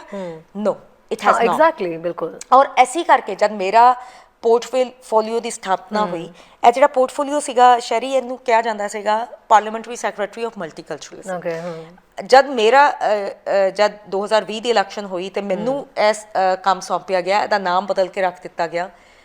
parliamentary secretary of anti racism initiatives ਔਰ ਲੋਕਾਂ ਨੇ ਕਈ ਵਾਰ ਇਹ ਕਿਹਾ ਕਿ ਕਿਉਂ ਤੁਸੀਂ ਨਾਮ ਕਿਉਂ ਬਦਲ ਰਹੇ ਹੈਗੇ ਹੋ ਐਂਟੀ ਰੇਸਿਜ਼ਮ ਦੀ ਕੀ ਲੋੜ ਹੈ ਡਾਇਵਰਸਿਟੀ ਇੰਨੀ ਹੈਗੀ ਹੈ ਮਲਟੀਕਲਚਰਲਿਜ਼ਮ 'ਚ ਕਿਉਂ ਕੀ ਨੁਕਸ ਸੀਗਾ ਮਲਟੀਕਲਚਰਲਿਜ਼ਮ ਕੋਈ ਨੁਕਸ ਨਹੀਂ ਹੈਗਾ multiculturalism it is a multicultural society ਆਪਣੇ ਤਿਉਹਾਰ ਮਨਾਣੇ ਆਪਣੇ ਤਰ੍ਹਾਂ ਦੇ ਕੱਪੜੇ ਪਹਿਨਣੇ ਆਪਣਾ ਤਰ੍ਹਾਂ ਦਾ ਖਾਣਾ ਖਾਣਾ ਔਰ ਲੋਕੀ ਉਸ ਖਾਣੇ ਨੂੰ ਇੰਜੋਏ ਕਰਨ ਵੀ ਲਵ ਇਟ ਸਮੋਸੇ ਬਟਰ ਚਿਕਨ ਦੀਆਂ ਗੱਲਾਂ ਬਹੁਤ ਜ਼ਿਆਦਾ ਹੁੰਦੀਆਂ ਪਰ ਮੈਂ ਇੱਕ ਗੱਲ ਕਰਨੀ ਕਿ ਉਹ ਗੱਲਾਂ ਕਰਨੀਆਂ ਬਹੁਤ ਸੁਖਾਲੀਆਂ ਕਿਉਂਕਿ ਬਹੁਤ ਜ਼ਿਆਦਾ ਖੁਸ਼ੀ ਦੇ ਰਹੀ ਹੈ ਉਹ ਗੱਲਾਂ ਕਿਸੇ ਸੈਲੀਬ੍ਰੇਸ਼ਨ 'ਚ ਜਾ ਰਹੇ ਆ ਮੈਂ ਕੱਪੜੇ ਬਹੁਤ ਅੱਛੇ ਪਾ ਰਿਹਾ ਕੋਈ ਗੋਰਾ ਮੇਰਾ ਕੁਲੀਗ ਜਦ ਕੁੜਤਾ ਪਾ ਕੇ ਆ ਰਿਹਾ ਜਾਂ ਉਹ ਬਟਰ ਚਿਕਨ ਖਾ ਰਿਹਾ ਸਮੋਸੇ ਖਾ ਰਿਹਾ ਮੈਨੂੰ ਵੀ ਖੁਸ਼ੀ ਹੁੰਦੀ ਹੈ ਜਦ ਉਹ ਮੈਨੂੰ ਪੁੱਛਦਾ ਹੈ ਮੇਰੇ ਤਿਉਹਾਰਾਂ ਬਾਰੇ ਜਾਂ ਮੇਰੇ ਕਲਚਰਲ ਫੈਸਟੀਵਲਸ ਬਾਰੇ I feel included, right? So ਮੈਂ ਕਿਸੇ ਵੀ ਤਰ੍ਹਾਂ ਇਹ ਨਹੀਂ ਕਹੂੰਗੀ ਕਿ ਜਦ ਅਸੀਂ ਕੋਈ ਤਿਉਹਾਰ ਮਨਾਉਂਦੇ ਹਾਂ ਕੋਈ ਉਹਦੇ 'ਚ ਮਾੜੀ ਗੱਲ ਹੈ ਪਰ we have to go beyond that ਕਿਉਂਕਿ ਇਹ ਸੁਖਾਲੀਆਂ ਗੱਲਾਂ ਹੋ ਗਈਆਂ ਇਹ ਇੰਜੋਏ ਕਰਨ ਵਾਲੀਆਂ ਗੱਲਾਂ ਹੋ ਗਈਆਂ now we really have to work on the issue that is complex ਔਰ ਰੇਸਿਜ਼ਮ ਜਿਵੇਂ ਤੁਸੀਂ ਗੱਲ ਕੀਤੀ ਹੈ ਬਹੁਤ ਹੀ ਕੰਪਲੈਕਸ ਇਸ਼ੂ ਹੈ ਇੱਕ ਲੈਜਿਸਲੇਸ਼ਨ ਜਿਹੜਾ ਅਸੀਂ ਲੈ ਆਏ ਹਾਂ ਜਾਂ ਅੱਜ ਡੇਟਾ ਐਕਟ ਆਇਆ ਅਗਲੇ ਸਾਲ ਐਂਟੀ ਰੇਸਿਜ਼ਮ ਦਾ ਬ੍ਰੌਡਰ ਐਕਟ ਆਏਗਾ ਉਹਦੇ ਨਾਲ ਸਾਨੂੰ ਬਹੁਤ ਜ਼ਿਆਦਾ ਉਮੀਦ ਹੈ ਕਿ ਚੇਂਜਸ ਆਉਣਗੀਆਂ ਪਰ ਇਹ ਕਿ ਅਸੀਂ ਨਾਲ ਅਸੀਂ ਬਹੁਤ ਜ਼ਿਆਦਾ ਅਸੀਂ ਕਿਉਂਕਿ ਇੱਕ ਪ੍ਰੈਕਟੀਕਲ ਵਰਲਡ ਵਿੱਚ ਰਹਿੰਦੇ ਹਾਂ ਅਸੀਂ ਰਿਐਲਿਟੀ ਨੂੰ ਵੀ ਜਾਣਦੇ ਹਾਂ ਕਿ ਇੱਕ ਐਕਟ ਦੇ ਨਾਲ ਆਉਣ ਨਾਲ ਜਾਂ ਤੁਹਾਡੇ ਨਾਲ ਇੱਕ ਸ਼ੋਅ ਕਰਨ ਨਾਲ ਜਾਂ 2-3 ਐਕਟ ਆ ਗਏ ਉਹਦੇ ਨਾਲ ਇੱਕਦਮ ਰੇਸਿਜ਼ਮ ਖਤਮ ਨਹੀਂ ਹੋ ਜਾਏਗਾ ਇਹਦੇ ਲਈ ਕੰਟੀਨਿਊਸ ਐਫਰਟ ਦੀ ਲੋੜ ਹੈ ਸਰਕਾਰਾਂ ਵੱਲੋਂ ਵੀ ਸਰਕਾਰਾਂ ਕਰਨਗੀਆਂ ਔਰ ਸਰਕਾਰਾਂ ਨੂੰ ਇਹ ਨਹੀਂ ਹੈ ਕਿ ਐਕਟ ਆ ਗਿਆ ਡੇਟਾ ਐਕਟ ਆ ਗਿਆ ਜੀ ਅਸੀਂ ਤਾਂ ਆਪਣਾ ਕੰਮ ਖਤਮ ਕਰ ਲਿਆ ਔਰ ਅਸੀਂ ਹੱਥ ਤੇ ਹੱਥ ਧਰ ਕੇ ਬਹਿ ਜਾਏਂਗੇ we need to be made accountable too ਤੁਹਾਡੇ ਵਰਗੇ ਲੋਕ ਮੀਡੀਆ ਦੇ ਲੋਕ ਸਾਨੂੰ ਅਕਾਊਂਟੇਬਲ ਬਣਾਉਣ ਸਾਲ ਬਾਅਦ ਮੈਨੂੰ ਪੁੱਛਿਆ ਜਾਵੇ ਕਿ ਰਚਨਾ ਤੁਸੀਂ ਇਹ ਐਕਟ ਲੈ ਕੇ ਆਏ ਸੀਗੇ ਤੁਸੀਂ ਬਹੁਤ ਗੱਲਾਂ ਕੀਤੀਆਂ ਸੀਗੀਆਂ ਪਰ ਉਹਦੇ ਤੇ ਕੰਮ ਕੀ ਹੋਇਆ ਐਕਟ ਤੁਸੀਂ ਡੇਟਾ ਕਲੈਕਟ ਕਰ ਲਿਆ ਪਰ what is the policy changes that have come after that act I really want ਤਾਈਓ ਐਂਟੀ ਰੇਸਿਜ਼ਮ ਡੇਟਾ ਕਮੇਟੀ ਦੀ ਸਥਾਪਨਾ ਐਸੀ ਕਰਕੇ ਹੋਈ ਹੈ ਕਿ ਉਹ ਅਕਾਊਂਟੇਬਲ ਬਣਾ ਸਕੇ ਸਰਕਾਰਾਂ ਨੂੰ ਵੀ ਨਾਲ ਹੀ ਨਾਲ ਜਿਹੜੇ ਸਾਡੇ ਅੱਜ ਸਰੋਤੇ ਸੁਣ ਰਹੇ ਹੈਗੇ ਮੈਂ ਉਹਨਾਂ ਨੂੰ ਵੀ ਕਹਾਂਗੀ ਕਿ ਸਰਕਾਰਾਂ ਆਪਣਾ ਉਹਨਾਂ ਦੀ ਨੈਤਿਕ ਜ਼ਿੰਮੇਵਾਰੀ ਹੈ ਜਿਵੇਂ ਮੈਂ ਕਹਿੰਦੀ ਹਾਂ ਉਹ ਆਪਣਾ ਕੰਮ ਕਰ ਰਹੀਆਂ ਔਰ ਉਹਨਾਂ ਨੂੰ ਕਰਨਾ ਚਾਹੀਦਾ ਔਰ ਤੁਸੀਂ ਅਕਾਊਂਟੇਬਲ ਬਣਾਓ ਪਰ ਤੁਸੀਂ ਐਜ਼ ਅ ਭਾਈਚਾਰਾ ਵਾਟ ਆਰ ਯੂ ਡੂਇੰਗ ਤੁਸੀਂ ਸਾਡੇ ਤਾਂ ਬਹੁਤ ਜ਼ਿਆਦਾ ਚਰਚਾ ਹੁੰਦੀ ਹੈ ਕਿ ਇਹ ਇਮੀਗ੍ਰੈਂਟ 25 ਸਾਲ ਪਹਿਲਾਂ ਆ ਗਿਆ ਉਹਨਾਂ ਨੂੰ ਕਿਹਾ ਜਾਂਦਾ ਕਿ ਇਹਨਾਂ ਨੂੰ ਜ਼ਿਆਦਾ ਜਿਵੇਂ ਹੱਕ ਹੈਗੇ ਆ ਇਸ ਕਮਿਊਨਿਟੀ 'ਚ ਰਹਿੰਦੇ ਜਿਹੜੇ ਨਵੇਂ ਆ ਰਹੇ ਆ ਜੀ ਇਹਨਾਂ ਨੂੰ ਤਾਂ ਅਜੇ ਕੁਝ ਪਤਾ ਹੀ ਨਹੀਂ ਹੈਗਾ ਔਰ ਇੰਟਰਨੈਸ਼ਨਲ ਸਟੂਡੈਂਟਸ ਜਿਹੜੇ ਆ ਰਹੇ ਆ ਔਰ ਨਵੇਂ ਆ ਕੇ ਇਹ ਵਧੀਆ ਨੌਕਰੀਆਂ ਤੇ ਲੱਗ ਰਹੇ ਅਸੀਂ ਬਹੁਤ ਹੈ ਨਾ ਆਹ ਚੀਜ਼ਾਂ ਕੀਤੀਆਂ ਸਾਨੂੰ ਤਾਂ ਮਤਲਬ ਬਹੁਤ ਛੋਟੇ ਲੈਵਲ ਤੋਂ ਕੰਮ ਸ਼ੁਰੂ ਕਰਨਾ ਪਿਆ ਇਹਨਾਂ ਲਈ ਤਾਂ ਪਲੇਟਫਾਰਮ ਤਿਆਰ ਮਤਲਬ ਇਹ ਵੀ ਮੈਂ ਦੇਖਿਆ ਕਿ ਬੜੀ ਅਜੀਬ ਜੀ ਕਿਸਮ ਦੀ ਨਫ਼ਰਤ ਭਰੀ ਹੋਈ ਹੈ ਪਹਿਲਾਂ ਵਾਲੇ ਜਦਕਿ ਪਹਿਲਾਂ ਵਾਲਿਆਂ ਨੂੰ ਇਹ ਹੁਣ ਵਾਲਿਆਂ ਨੂੰ ਗਾਈਡ ਕਰਨਾ ਚਾਹੀਦਾ ਇਹ ਚੀਜ਼ ਦਾ ਫਰਕ ਹੈ ਔਰ ਇਹੀ ਗੱਲ ਜੇ ਪੁਰਾਣੇ ਰਹਿ ਰਹੇ ਲੋਕ ਮਹਿਸੂਸ ਕਰ ਰਹੇ ਨੇ ਤਾਂ ਉਹੀ ਇੰਟਰਨੈਸ਼ਨਲ ਸਟੂਡੈਂਟਸ ਜਿਹੜੇ ਵਿਚਾਰੇ ਆਏ ਨੇ ਉਹ ਵੀ ਮਹਿਸੂਸ ਕਰਦੇ ਨੇ ਉਹ ਕਰਦੇ ਨੇ ਵਿਚਾਰੇ ਉਹ ਕਹਿੰਦੇ ਨੇ ਸਾਨੂੰ ਪਤਾ ਨਹੀਂ ਕਿਉਂ ਇਦਾਂ ਦੇਖਿਆ ਜਾਂਦਾ ਹਰ ਟੈਗ ਸਾਡੇ ਤੇ ਜਦੋਂ ਕੁਝ ਗਲਤੀ ਹੁੰਦੀ ਕਰੇ ਕੋਈ ਤੇ ਭਰੇ ਕੋਈ ਕਹਿੰਦੇ ਨਾਮ ਸਾਡਾ ਹੀ ਆਂਦਾ ਵੀ ਇੰਟਰਨੈਸ਼ਨਲ ਸਟੂਡੈਂਟਸ ਨੇ ਕੀਤਾ ਔਰ ਇਹ ਹੈ ਕਿ ਸਾਡਾ ਭਾਈਚਾਰਾ ਵੀ ਜਿਹੜੀਆਂ ਅਸੀਂ ਕੋਈ ਵੀ ਵਿਤਕਰੇ ਦੀ ਜਦ ਅਸੀਂ ਗੱਲ ਕਰਦੇ ਹਾਂ, ਸਾਡਾ ਭਾਈਚਾਰਾ ਵੀ ਉਹਦੇ ਤੋਂ ਖੁੰਝਿਆ ਨਹੀਂ ਹੈਗਾ। ਉਹ ਵੀ ਬਹੁਤ ਜ਼ਿਆਦਾ ਵਿਤਕਰਾ, ਬੇਸ਼ੱਕ ਉਹਨਾਂ ਨੇ ਵਿਤਕਰਾ ਐਕਸਪੀਰੀਅੰਸ ਵੀ ਕੀਤਾ, ਪਰ ਉਹ ਵਿਤਕਰਾ ਕਰਦੇ ਵੀ ਹੈ ਇਨ ਸਮ ਡਿਫਰੈਂਟ। ਵਿਤਕਰੇ ਦੀ ਭਾਵਨਾ ਉੱਥੋਂ ਨਜ਼ਰ ਆ ਜਾਂਦੀ ਜਦੋਂ ਘਰ ਦੇਣਾ ਹੁੰਦਾ ਰੈਂਟ ਤੇ ਉਦੋਂ ਵੀ ਅਸੀਂ ਦੇਖਦਾ ਵੀ ਇਹਨੂੰ ਰੱਖਣਾ ਤੇ ਇਹਨੂੰ ਨਹੀਂ ਰੱਖਣਾ, ਅਸੀਂ ਕਾਲੇ ਲੋਕਾਂ ਨੂੰ ਨਹੀਂ ਰੱਖਣਾ, ਅਸੀਂ ਚਾਈਨੀਜ਼ ਕਮਿਊਨਿਟੀ ਨੂੰ ਨਹੀਂ, ਅਸੀਂ ਸਟੂਡੈਂਟ ਨੂੰ ਨਹੀਂ ਉਹ ਕਰਨਾ। ਇਹ ਸਿਸਟੈਮਿਕ ਚੀਜ਼ਾਂ ਹੁੰਦੀਆਂ ਨੇ। ਔਰ ਕਈ ਵਾਰ ਉਹ ਸਰਕਾਰਾਂ ਵੀ ਉਹ ਚੀਜ਼ਾਂ ਕਰ ਰਹੀਆਂ ਕਿ ਫੰਡਿੰਗ ਕਿਹਨੂੰ ਮਿਲ ਰਹੀ ਹੈ। ਕੱਲ ਮਿਨਿਸਟਰ ਈਬੀ ਜਿਨ੍ਹਾਂ ਦੇ, ਕਿਉਂਕਿ ਉਹ ਅਟਾਰਨੀ ਜਨਰਲ ਹੈ, ਔਰ ਮੇਰਾ ਮਹਿਕਮਾ ਹੈ ਅਟਾਰਨੀ ਜਨਰਲ ਦੇ ਹੀ ਮਿਨਿਸਟਰੀ ਦੇ ਥੱਲੇ ਆਉਂਦਾ, ਉਹ ਮਿਨਿਸਟਰ ਰਿਸਪੌਂਸਿਬਲ ਹੈਗੇ ਇਸ ਚੀਜ਼ ਲਈ, ਤੇ ਉਹਨਾਂ ਨੇ ਬਹੁਤ ਅੱਛਾ ਐਗਜ਼ਾਮਪਲ ਦਿੱਤਾ, ਕਿਉਂਕਿ ਉਹ ਹਾਊਸਿੰਗ ਦੇ ਵੀ ਮਿਨਿਸਟਰ ਹੈਗੇ ਹੈ। ਉਹ ਐਗਜ਼ਾਮਪਲ ਦੇ ਰਹੇ ਸੀਗੇ ਕਿ ਜਿਹੜੇ ਸਾਡੇ ਬਜ਼ੁਰਗ ਹੈ ਉਹਨਾਂ ਨੂੰ ਇੱਕ ਕੋਈ ਗ੍ਰਾਂਟ ਹੈਗੀ, ਉਹਨੂੰ ਸੇਫਰ ਗ੍ਰਾਂਟ ਕਹਿੰਦੇ, ਜਿਹੜੇ ਬਜ਼ੁਰਗਾਂ ਨੂੰ ਦਿੱਤੀ ਜਾਂਦੀ ਹੈ ਕਿ ਘਰ ਐਕਸੈਸ ਕਰਨ ਵਿੱਚ, ਜਦੋਂ ਰੈਂਟਲ ਅਸਿਸਟੈਂਸ ਲਈ ਇੱਕ ਗ੍ਰਾਂਟ ਹੈਗੀ। ਤੇ ਜਦ ਉਹਦਾ ਇਹ ਜਿਹੜਾ ਡੇਟਾ ਹੈਗਾ ਉਹ ਦੱਸ ਰਹੇ ਸੀ, ਕਿ ਐਗਜ਼ਾਮਪਲ ਦੇ ਰਹੇ ਸੀਗੇ ਕਿ ਅਸੀਂ ਜਦ ਡੇਟਾ ਕਲੈਕਟ ਕਰਾਂਗੇ ਤੇ ਅਸੀਂ ਇਹ ਦੇਖਾਂਗੇ ਕਿ ਉਹ ਗ੍ਰਾਂਟ ਕਿਹਨਾਂ ਲੋਕਾਂ ਨੂੰ ਮਿਲ ਰਹੀ ਹੈ, ਕਿ ਉਹ ਗ੍ਰਾਂਟ ਸਿਰਫ ਇੱਕ ਮੇਨ ਸਟ੍ਰੀਮ ਭਾਈਚਾਰੇ ਦੇ ਲੋਕਾਂ ਨੂੰ ਮਿਲ ਰਹੀ ਹੈ, ਕਿ ਜੋ ਕਾਲਾ ਭਾਈਚਾਰਾ ਹੈ ਜਾਂ ਸਾਊਥ ਏਸ਼ੀਅਨ ਭਾਈਚਾਰਾ ਹੈ ਉਹ ਐਕਸੈਸ ਵੀ ਕਰ ਰਿਹਾ, ਉਹਨਾਂ ਨੂੰ ਜਾਣਕਾਰੀ ਵੀ ਹੈਗੀ ਇਸ ਗ੍ਰਾਂਟ ਬਾਰੇ, ਔਰ ਜੇ ਜਾਣਕਾਰੀ ਨਹੀਂ ਹੈ ਤੇ ਕਿਉਂ ਨਹੀਂ ਹੈ, ਤੇ ਕਿਵੇਂ ਅਸੀਂ ਉਹਨਾਂ ਨੂੰ ਵੱਧ ਤੋਂ ਵੱਧ ਜਾਣਕਾਰੀ ਦਈਏ ਤੇ ਉਹ ਵੀ ਇਸ ਗ੍ਰਾਂਟ ਦਾ ਹਿੱਸਾ ਬਣ ਸਕਣ। ਜੀ ਕਾਲਰ ਆਪਣੇ ਨਾਲ ਜੁੜੇ ਨੇ। ਸਤਿ ਸ਼੍ਰੀ ਅਕਾਲ ਜੀ। ਸ਼ਰੀ ਸਤਿ ਸ਼੍ਰੀ ਅਕਾਲ ਜੀ। ਤੁਹਾਡੇ ਗੈਸਟ ਨੂੰ ਭੈਣ ਜੀ ਹੁਣਾਂ ਨੇ ਨਾ ਮੇਰੇ ਵੱਲੋਂ ਪਿਆਰ ਭਰੀ ਸਤਿ ਸ਼੍ਰੀ ਅਕਾਲ। ਸਤਿ ਸ਼੍ਰੀ ਅਕਾਲ ਜੀ। ਮੈਂ ਤੁਹਾਡਾ ਸ਼ੋਅ ਸੁਣ ਰਿਹਾ ਸੀਗਾ। ਵੈਸੇ ਲਾਸਟ ਟਾਈਮ ਵੀ ਤੁਸੀਂ ਇਹ ਨਸਲਵਾਦ ਦੇ ਉੱਤੇ ਹਾਂਜੀ ਗੱਲਬਾਤ ਕਰ ਰਹੇ ਸੀ, ਪਰ ਮੇਰਾ ਤਾਂ ਉਹੀ ਵਿਚਾਰ ਹੈ ਕਿ ਜਿਹੜਾ ਨਸਲਵਾਦ ਹੈ ਇਹ ਇੱਕ ਜੈਨੇਟਿਕ ਹੈ। ਜਿੱਦਾਂ ਬਿਮਾਰੀ ਹੁੰਦੀ ਹੈ ਕਈ ਪਰਿਵਾਰਾਂ ਦੇ ਵਿੱਚ ਹਾਰਟ ਦੀ ਜਾਂ ਡਾਇਬੀਟੀਜ਼ ਦਾ ਡਿਜ਼ੀਜ਼ ਹੁੰਦਾ, ਉਸੇ ਤਰ੍ਹਾਂ ਇਹ ਸਾਡੇ ਇਨਸਾਨੀਅਤ ਸਰੀਰ ਦੇ ਵਿੱਚ ਇਹ ਜੈਨੇਟਿਕ ਚੀਜ਼ ਹੈ, ਪਰ ਇਹ ਜੈਨੇਟਿਕ ਚੀਜ਼ ਦੀ ਅਸੀਂ ਰੋਕਥਾਮ ਹੀ ਕਰ ਸਕਦੇ, ਕਿਉਂਕਿ ਇਹਨੂੰ ਕਿਉਰ ਤਾਂ ਕਰ ਨਹੀਂ ਸਕਦੇ। ਹੁਣ ਸਵਾਲ ਇਹ ਪੈਦਾ ਹੁੰਦਾ ਵੀ ਗੌਰਮੈਂਟਾਂ ਦੇ ਵਿੱਚ ਇਹ ਚੀਜ਼ਾਂ ਦੇ ਜਿਹੜੀ ਕਿਉਰ ਕਰਨ ਦੇ ਜਿਹੜੇ ਢੰਗ ਤਰੀਕੇ ਆ ਉਹ ਕੋਈ ਨਵੇਂ ਅਪਣਾਏ ਜਾ ਰਹੇ ਆ, ਜਾਂ ਵੈਸੇ ਹੀ ਗੱਲਬਾਤ ਦੇ ਨਾਲ ਹੀ ਆਪਾਂ ਸਾਰਦੇ ਹਾਂ, ਕਿਉਂਕਿ ਰੇਸਿਜ਼ਮ ਦੀ ਜਿਹੜੀ ਚੀਜ਼ ਹੈ ਇਹ ਜ਼ਿਆਦਾ ਵੱਧ ਰਹੀ ਹੈ, ਕਿਉਂਕਿ ਇਹਦੇ ਤੌਰ ਤਰੀਕੇ ਬਦਲ ਗਏ। ਪਹਿਲੀਆਂ ਦੇ ਵਿੱਚ ਤਾਂ ਲੋਕ ਚਲੋ ਕਾਲਾ ਚਿੱਟਾ ਗਾਲਾਂ ਕੱਢ ਕੇ ਭੱਜ ਜਾਂਦੇ ਸੀ, ਪਰ ਹੁਣ ਤਾਂ ਇਸ ਸਿਸਟਮ ਦੇ ਵਿੱਚ ਇਸ ਤਰ੍ਹਾਂ ਵੜ ਗਿਆ ਕਿ ਇਹਦਾ ਇਹ ਕਾਫੀ ਮਾੜਾ ਡਿਜ਼ੀਜ਼ ਬਣ ਗਿਆ ਹਨਾ। ਸੋ ਇਹ ਇੰਨਾ ਕੁ ਜ਼ਰੂਰ ਭੈਣ ਜੀ ਦੱਸ ਕੇ ਜਾਣ ਵੀ ਇਹਨਾਂ ਦੀ ਗੌਰਮੈਂਟ ਦੇ ਵਿੱਚ ਕੋਈ ਨਵੇਂ ਉਪਰਾਲੇ, ਨਵੇਂ ਤੌਰ ਤਰੀਕੇ, ਲੋਕਾਂ ਦੇ ਵਿੱਚ ਅਵੇਅਰਨੈਸ ਲਿਆਉਣ ਦੇ ਲਈ ਕੋਈ ਨਵੇਂ ਪ੍ਰੋਗਰਾਮ, ਕਿਉਂਕਿ ਜੇ ਜਿੰਨਾ ਚਿਰ ਅਵੇਅਰਨੈਸ ਨਹੀਂ ਆਉਂਦੀ ਉਹਨਾਂ ਚਿਰ ਆਪਾਂ ਇਹਦੀ ਕੋਈ, ਕਿਉਂਕਿ ਕਿਉਰ ਤਾਂ ਇਹਨੇ ਹੋਣਾ ਨੀਗਾ, ਇਹ ਤਾਂ ਮੁੱਢ ਤੋਂ ਚੱਲੀ ਆਉਂਦੀ ਹੈ। ਤਾਂ ਇਨਸਾਨ ਘਰ ਦੇ ਵਿੱਚ ਵੀ ਇੱਕ ਦੂਜੇ ਦੇ ਨਾਲ ਇਹ ਚੀਜ਼ਾਂ ਕਰੀ ਜਾਂਦਾ, ਫਿਰ ਸਮਾਜ ਦੇ ਵਿੱਚ ਹੋਈ ਜਾਂਦੀਆਂ, ਆਪਣੇ ਸਮਾਜ ਦੇ ਵਿੱਚ ਤੇ ਫਿਰ ਦੇਸ਼ ਦੇ ਵਿੱਚ ਵੀ, ਫਿਰ ਇੰਟਰਨੈਸ਼ਨਲ ਵੀ ਹੋਈ ਜਾਂਦੀਆਂ। ਪਰ ਆਪਾਂ ਇਹਨੂੰ ਥੋੜਾ ਜਿਹਾ ਇਹਦਾ ਬਚਾਓ ਕਰ ਸਕਦੇ ਹਾਂ, ਸਾਵਧਾਨੀਆਂ ਵਰਤ ਸਕਦੇ ਹਾਂ। ਸੋ ਉਹਦੇ ਲਈ ਇਹਨਾਂ ਦੀ ਗਵਰਨਮੈਂਟ ਕੀ ਕਰ ਰਹੀ ਹੈ, ਇੰਨੇ ਮੇਰੇ ਵਿਚਾਰ ਸੀ। ਥੈਂਕ ਯੂ ਤੁਹਾਡਾ ਸਮਾਂ ਦੇਣ ਲਈ। ਜੀ ਬਰਾੜ ਸਾਹਿਬ ਥੈਂਕ ਯੂ ਜੀ। ਰਚਨਾ ਜੀ ਕੀ ਕਹਿਣਾ ਚਾਹੋਗੇ ਬਰਾੜ ਸਾਹਿਬ? ਬਹੁਤ ਜ਼ਿਆਦਾ ਬਰਾੜ ਸਾਹਿਬ, ਤੁਹਾਡੇ ਹਮੇਸ਼ਾ ਵਿਚਾਰ ਇੰਨੇ ਵਧੀਆ ਹੁੰਦੇ, ਔਰ ਬਹੁਤ ਬਹੁਤ ਸ਼ੁਕਰੀਆ। ਤੁਸੀਂ ਬਹੁਤ ਹੀ ਆਈ ਥਿੰਕ ਇੰਪੋਰਟੈਂਟ ਸਵਾਲ ਚੱਕਿਆ, ਔਰ ਸਾਡੀ ਸਰਕਾਰ ਬਾਰੇ ਵੀ ਔਰ ਸਮਾਜ ਬਾਰੇ, and I think it's extremely important. ਤੁਸੀਂ ਜਿਵੇਂ ਇਹਨਾਂ ਨੇ ਕਿਹਾ ਕਿ ਰੇਸਿਜ਼ਮ ਤਾਂ ਇੰਬੈਡਡ ਹੈਗਾ ਵਿਦਿਨ ਦ ਸਿਸਟਮਸ, ਐਂਡ ਉਹ ਉਸੀ ਨੂੰ ਹੀ ਅਸੀਂ ਜਿਹੜੀ ਸਾਡੀ ਜਦ ਅਸੀਂ ਸਰਕਾਰ ਦੀ ਕਰ ਰਹੇ ਹਾਂ, ਜਾਂ ਜਿਹੜੀ ਇਸ ਮੇਰੀ ਕਾਰਗੁਜ਼ਾਰੀ ਦੀ ਮੈਂ ਗੱਲ ਕਰ ਰਹੀ ਹਾਂ, ਜਾਂ ਇਸ ਲੈਜਿਸਲੇਸ਼ਨ ਦੀ ਗੱਲ ਕਰ ਰਹੀ ਹਾਂ, ਉਸੀ ਚੀਜ਼ ਨੂੰ ਹੀ ਘਟਾਉਣ ਲਈ ਅਸੀਂ ਲੈ ਕੇ ਆਏ ਹਾਂ ਕਿ ਜੇ ਅਸੀਂ ਆਪਣਾ ਘਰ ਹੀ ਆਰਡਰ 'ਚ ਨਹੀਂ ਕੀਤਾ, ਜੇ ਅਸੀਂ ਇਹੀ ਕਹੇ ਜੇ ਰੇਸਿਜ਼ਮ ਤਾਂ ਐਗਜ਼ਿਸਟ ਕਰ ਰਿਹਾ ਹੈ, ਜਾਂ ਅਸੀਂ ਲੋਕਾਂ ਨੂੰ ਬਲੇਮ ਕਰੀ ਜਾਈਏ ਕਿ ਰੇਸਿਜ਼ਮ ਦੀ ਉਹ ਰਿਸਪੌਂਸੀਬਲ ਹੈਗੇ,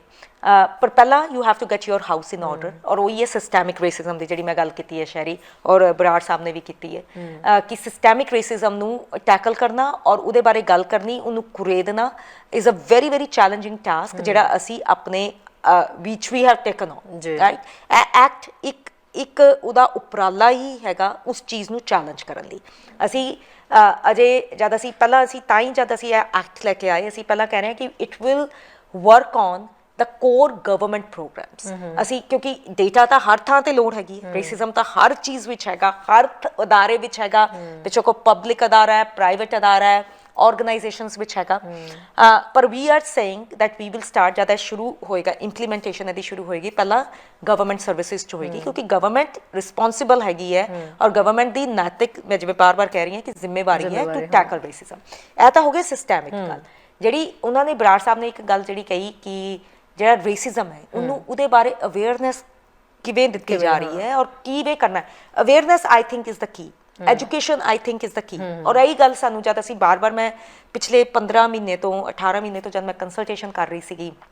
ਡਿਫਰੈਂਟ ਭਾਈਚਾਰਿਆਂ ਨਾਲ ਸ਼ਹਿਰੀ, ਜਦ ਵੀ ਗੱਲ ਹੋਈ ਤੇ ਉਹਨਾਂ ਨੇ ਐਜੂਕੇਸ਼ਨ ਦੇ ਉੱਤੇ ਬਹੁਤ ਜ਼ਿਆਦਾ ਐਮਫੈਸਿਸ ਦਿੱਤਾ। ਉਹਨਾਂ ਨੇ ਕਿਹਾ ਕਿ ਇੱਕ ਤਾਂ ਹੁੰਦਾ ਹੈ ਕਿ ਬੈਂਡੇਡ ਲਾ ਦਿੱਤੀ, ਕੋਈ ਤੁਹਾਡੀ ਸੱਟ ਲੱਗੀ ਹੈ ਤਾਂ ਤੁਸੀਂ ਉਹਦੇ ਤੇ ਬੈਂਡੇਡ ਲਾਤੀ, ਉਹਦੇ ਤੇ ਮੜਮ ਪੱਟੀ ਕਰਤੀ। ਇੱਕ ਹੁੰਦਾ ਪ੍ਰੋਐਕਟਿਵ ਕਿ ਉਹ ਸੱਟ ਲੱਗੇ ਹੀ ਨਾ, ਰਾਈਟ, ਕਿ ਉਹ ਚੀਜ਼ ਹੋਵੇ ਹੀ ਨਾ, ਨਸਲਵਾਦ ਦੀਆਂ ਘਟਨਾਵਾਂ ਹੋਣ ਹੀ ਨਾ, ਕਿ ਸਾਨੂੰ ਐਵੇਂ ਦੀ ਪੈਨਲਟੀਜ਼ ਲਾਉਣੀਆਂ ਪੈਣ ਜਾਂ ਸਾਨੂੰ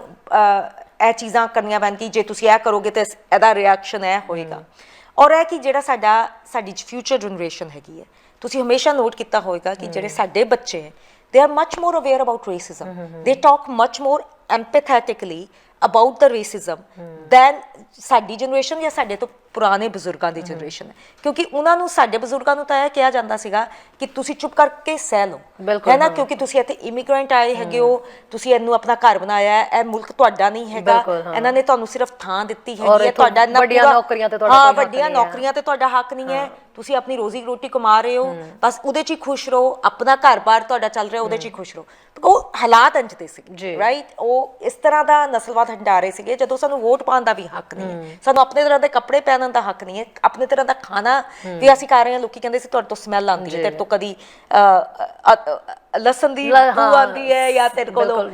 ਮਸਾਲਿਆਂ ਦੀ ਸਮੈਲ ਆ ਰਹੀ ਹੈ, right. So that is all the time they have endured. ਸਾਡਾ ਟਾਈਮ ਆਇਆ, ਅਸੀਂ ਆਪਣੇ ਹੱਕ ਲਈ ਥੋੜੇ ਜਿਹੇ ਜ਼ਿਆਦਾ ਬੁਲੰਦ ਸੀਗੇ, ਅਸੀਂ ਗੱਲ ਕਰ ਰਹੇ ਸੀਗੇ, ਪਰ ਤਦ ਵੀ ਅਜੇ ਥੋੜੇ ਸਟਲ ਤਰੀਕੇ ਨਾਲ। ਪਰ ਜਿਹੜੀ ਸਾਡੀ ਫਿਊਚਰ ਜਨਰੇਸ਼ਨ ਹੈ, ਜਿਹੜੇ ਮੇਰੇ ਬੱਚੇ ਹੈਗੇ ਆ ਜਾਂ ਜਿਹੜੇ ਸਰੋਤੇ ਅੱਜ ਸੁਣ ਰਹੇ ਉਹਨਾਂ ਦੇ ਬੱਚੇ ਜਿਹੜੇ ਹੁਣ ਸਕੂਲ ਕਾਲਜਾਂ 'ਚ ਪੜ੍ਹ ਰਹੇ ਹੈਗੇ ਆ, I think they are much more aware ਔਰ ਆਪਣੇ ਰਾਈਟਸ ਲਈ ਵੀ ਉਹ ਬਹੁਤ ਜ਼ਿਆਦਾ ਅਵੇਅਰ ਹੈ। ਔਰ ਉਸ ਜਨਰੇਸ਼ਨ ਨੂੰ ਵਿੱਚ ਉਹ ਤਾਂ ਸਾਡੇ ਬੱਚਿਆਂ ਨੂੰ ਤਾਂ ਪਤਾ ਹੈ ਕਿ ਅਸੀਂ ਆਪਣੇ ਰਾਈਟਸ ਲੈਣੇ ਆ, ਪਰ ਜਿਹੜੀ ਇੱਕ ਮੇਨ ਸਟਰੀਮ ਜਿਹੜੀ ਪੋਪੂਲੇਸ਼ਨ ਵੀ ਹੈਗੀ, ਜਿਹੜੇ ਗੋਰੇ ਹੈ ਜਿਨ੍ਹਾਂ ਕੋਲ ਪ੍ਰਿਵਿਲੇਜ ਹੈਗਾ, ਉਹਨਾਂ ਨੂੰ ਵੀ ਕਿਵੇਂ ਐਜੂਕੇਟ ਕੀਤਾ ਜਾਵੇ ਕਿ you are privileged lot, that does not mean ਕਿ ਤੁਹਾਨੂੰ ਹੱਕ ਮਿਲ ਗਿਆ ਹੈ ਕਿ ਤੁਹਾਡੇ ਜਿਹੜੇ ਸਮਕਾਲੀ ਹੈਗੇ ਆ ਤੁਸੀਂ ਉਹਨਾਂ ਨਾਲ ਕਿਸੇ ਤਰ੍ਹਾਂ ਦਾ ਵੀ ਵਿਤਕਰਾ ਕਰ ਸਕੋ, ਜਾਂ ਜਦ ਤੁਸੀਂ ਕੋਈ ਵਿਤਕਰਾ ਹੁੰਦਾ ਦੇਖ ਰਹੇ ਹੋ ਤੁਸੀਂ ਉਹਨੂੰ ਕਿਵੇਂ ਇੰਟਰਵੀਨ ਕਰਨਾ ਹੈ ਜਾਂ ਕਿਵੇਂ ਉਹਨੂੰ ਕਾਊਂਟਰ ਕਰਨਾ ਹੈ ਜਾਂ ਕਿਵੇਂ ਤੁਸੀਂ ਇੱਕ ਸਟਰੋਂਗ ਐਲਾਈ ਬਣਨਾ। ਸੋ ਆਈ ਥਿੰਕ ਕਿ ਉਹ ਐਜੂਕੇਸ਼ਨ ਦੀ ਜਿਹੜੀ ਮਹੱਤਤਾ ਔਰ ਉਹਦਾ ਐਮਫੈਸਿਸ ਜਿੰਨਾ ਮੈਨੂੰ ਪਿਛਲੇ ਅਸੀਂ ਸਾਰੇ ਜਾਣਦੇ ਵੀ ਸੀਗੇ, ਪਰ ਜਿੰਨਾ ਮੈਨੂੰ ਇਹ ਸੁਣਨ ਲਈ ਮਿਲਿਆ ਹੈਗਾ, ਔਰ ਮੈਨੂੰ ਬਹੁਤ ਜ਼ਿਆਦਾ ਖੁਸ਼ੀ ਹੈ ਕਿ ਜਿਹੜਾ ਮੇਰਾ ਪੋਰਟਫੋਲੀਓ ਤਾਂ ਹੈਗਾ ਐਂਟੀ ਰੇਸਿਜ਼ਮ ਪਾਰਲੀਮੈਂਟਰੀ ਸਕੱਤਰ ਦਾ, ਪਰ ਜਿਹੜਾ ਕਿ ਪ੍ਰੀਮੀਅਰ ਹੌਰਗਨ ਨੇ, ਜਦ ਜਿੰਨੇ ਵੀ ਮੇਰੇ ਕੈਬਨਿਟ ਮਿਨਿਸਟਰਸ ਕੁਲੀਗ ਹੈਗੇ ਆ ਜਾਂ ਪਾਰਲੀਮੈਂਟਰੀ ਸੈਕਟਰੀਜ਼ ਹੈ, ਉਹਨਾਂ ਨੂੰ ਜਿਹੜੇ ਮੈਂਡੇਟ ਲੈਟਰਸ ਦਿੱਤੇ, ਉਹਨਾਂ ਨੂੰ ਇਹ ਕਿਹਾ ਗਿਆ ਕਿ ਤੁਸੀਂ ਆਪਣਾ ਸਾਰਾ ਕੰਮ ਦੇਖੋ ਇੱਕ ਐਂਟੀ ਰੇਸਿਜ਼ਮ ਐਂਗਲ ਤੋਂ, ਕਿ ਕਿਵੇਂ ਉਹ ਐਂਟੀ ਰੇਸਿਸਟ ਬ੍ਰਿਟਿਸ਼ ਕੋਲੰਬੀਆ ਅਸੀਂ ਬਣਾ ਸਕੀਏ। ਸਿਰਫ ਰਚਨਾ ਸਿੰਘ ਜਾਂ ਪਾਰਲੀਮੈਂਟਰੀ ਸਕੱਤਰ ਦਾ ਜਾਂ ਡੇਵਿਡ ਈਗੀ, ਕਿਉਂਕਿ ਉਹ ਅਟਾਰਨੀ ਜਨਰਲ ਹੈ, ਸਿਰਫ ਉਹਨਾਂ ਦਾ ਹੀ ਰਿਸਪੌਂਸਿਬਿਲਿਟੀ ਨਹੀਂ ਹੈਗੀ। ਹਰ ਕੋਈ ਜਿਹੜਾ ਸਰਕਾਰ ਦਾ ਹਿੱਸਾ ਹੈ, ਔਰ ਮੈਂ ਕਹੂੰਗੀ ਕਿ ਜਿਹੜਾ ਲੈਜਿਸਲੇਚਰ ਦਾ ਹਿੱਸਾ ਹੈ, ਆਲ ਦ MLAs, ਉਹਨਾਂ ਦੀ ਰਿਸਪੌਂਸਿਬਿਲਿਟੀ ਹੈਗੀ ਹੈ ਟੂ ਟੈਕਲ ਇਟ। ਬੇਸ਼ੱਕ ਉਹ ਮਿਨਿਸਟਰੀ ਆਫ, ਕਿਉਂਕਿ ਐਜੂਕੇਸ਼ਨ ਦੀ ਬਾਰ-ਬਾਰ ਗੱਲ ਆਉਂਦੀ ਹੈ, ਤੇ ਜਿਹੜੇ ਮੇਰੇ ਕਾਊਂਟਰ ਪਾਰਟ ਹੈਗੇ ਹੈ ਮਿਨਿਸਟਰ ਆਫ ਐਜੂਕੇਸ਼ਨ ਜੈਨੀਫਰ ਵਾਈਟਸਾਈਡ, ਉਹ ਕਾਫੀ ਇਸ ਚੀਜ਼ ਬਾਰੇ ਸੁਚੇਤ ਹੈ। ਉਹਨਾਂ ਨੇ ਐਂਟੀ ਰੇਸਿਜ਼ਮ ਰਾਊਂਡ ਟੇਬਲ ਕੀਤਾ, ਉਸ ਤੋਂ ਪਹਿਲਾਂ ਰੌਬ ਫਲਿਮਿੰਗ ਹੋਰਾਂ ਨੇ ਵੀ ਕੀਤਾ ਸੀ, ਜੈਨੀਫਰ ਵਾਈਟਸਾਈਡ ਵੀ ਕਰ ਰਹੇ। ਉਹ ਲਗਾਤਾਰ ਕੋਸ਼ਿਸ਼ ਵਿੱਚ ਹੈਗੇ ਕਿ ਕਿਵੇਂ ਆਪਣੀ ਕਰਿਕੂਲਮ ਜਿਹੜੇ ਹੈਗੇ, ਜਿਹੜਾ ਬੱਚੇ ਸਾਡੇ ਸਕੂਲਾਂ ਵਿੱਚ ਪੜ੍ਹ ਰਹੇ, ਉਹਦੇ 'ਚ ਕਿਵੇਂ ਤਬਦੀਲੀ ਲਿਆਈ ਜਾਵੇ, ਜਿਹਦੇ 'ਚ ਜ਼ਿਆਦਾ ਤੋਂ ਜ਼ਿਆਦਾ ਜਿਹੜੀ ਨਸਲੀ ਵਿਤਕਰਾ ਹੋਇਆ ਹੈਗਾ, ਬੇਸ਼ੱਕ ਉਹ ਇੰਡੀਜਨਸ ਭਾਈਚਾਰੇ ਨਾਲ ਹੈ, ਉਹ ਹੁਣ ਸਾਡੇ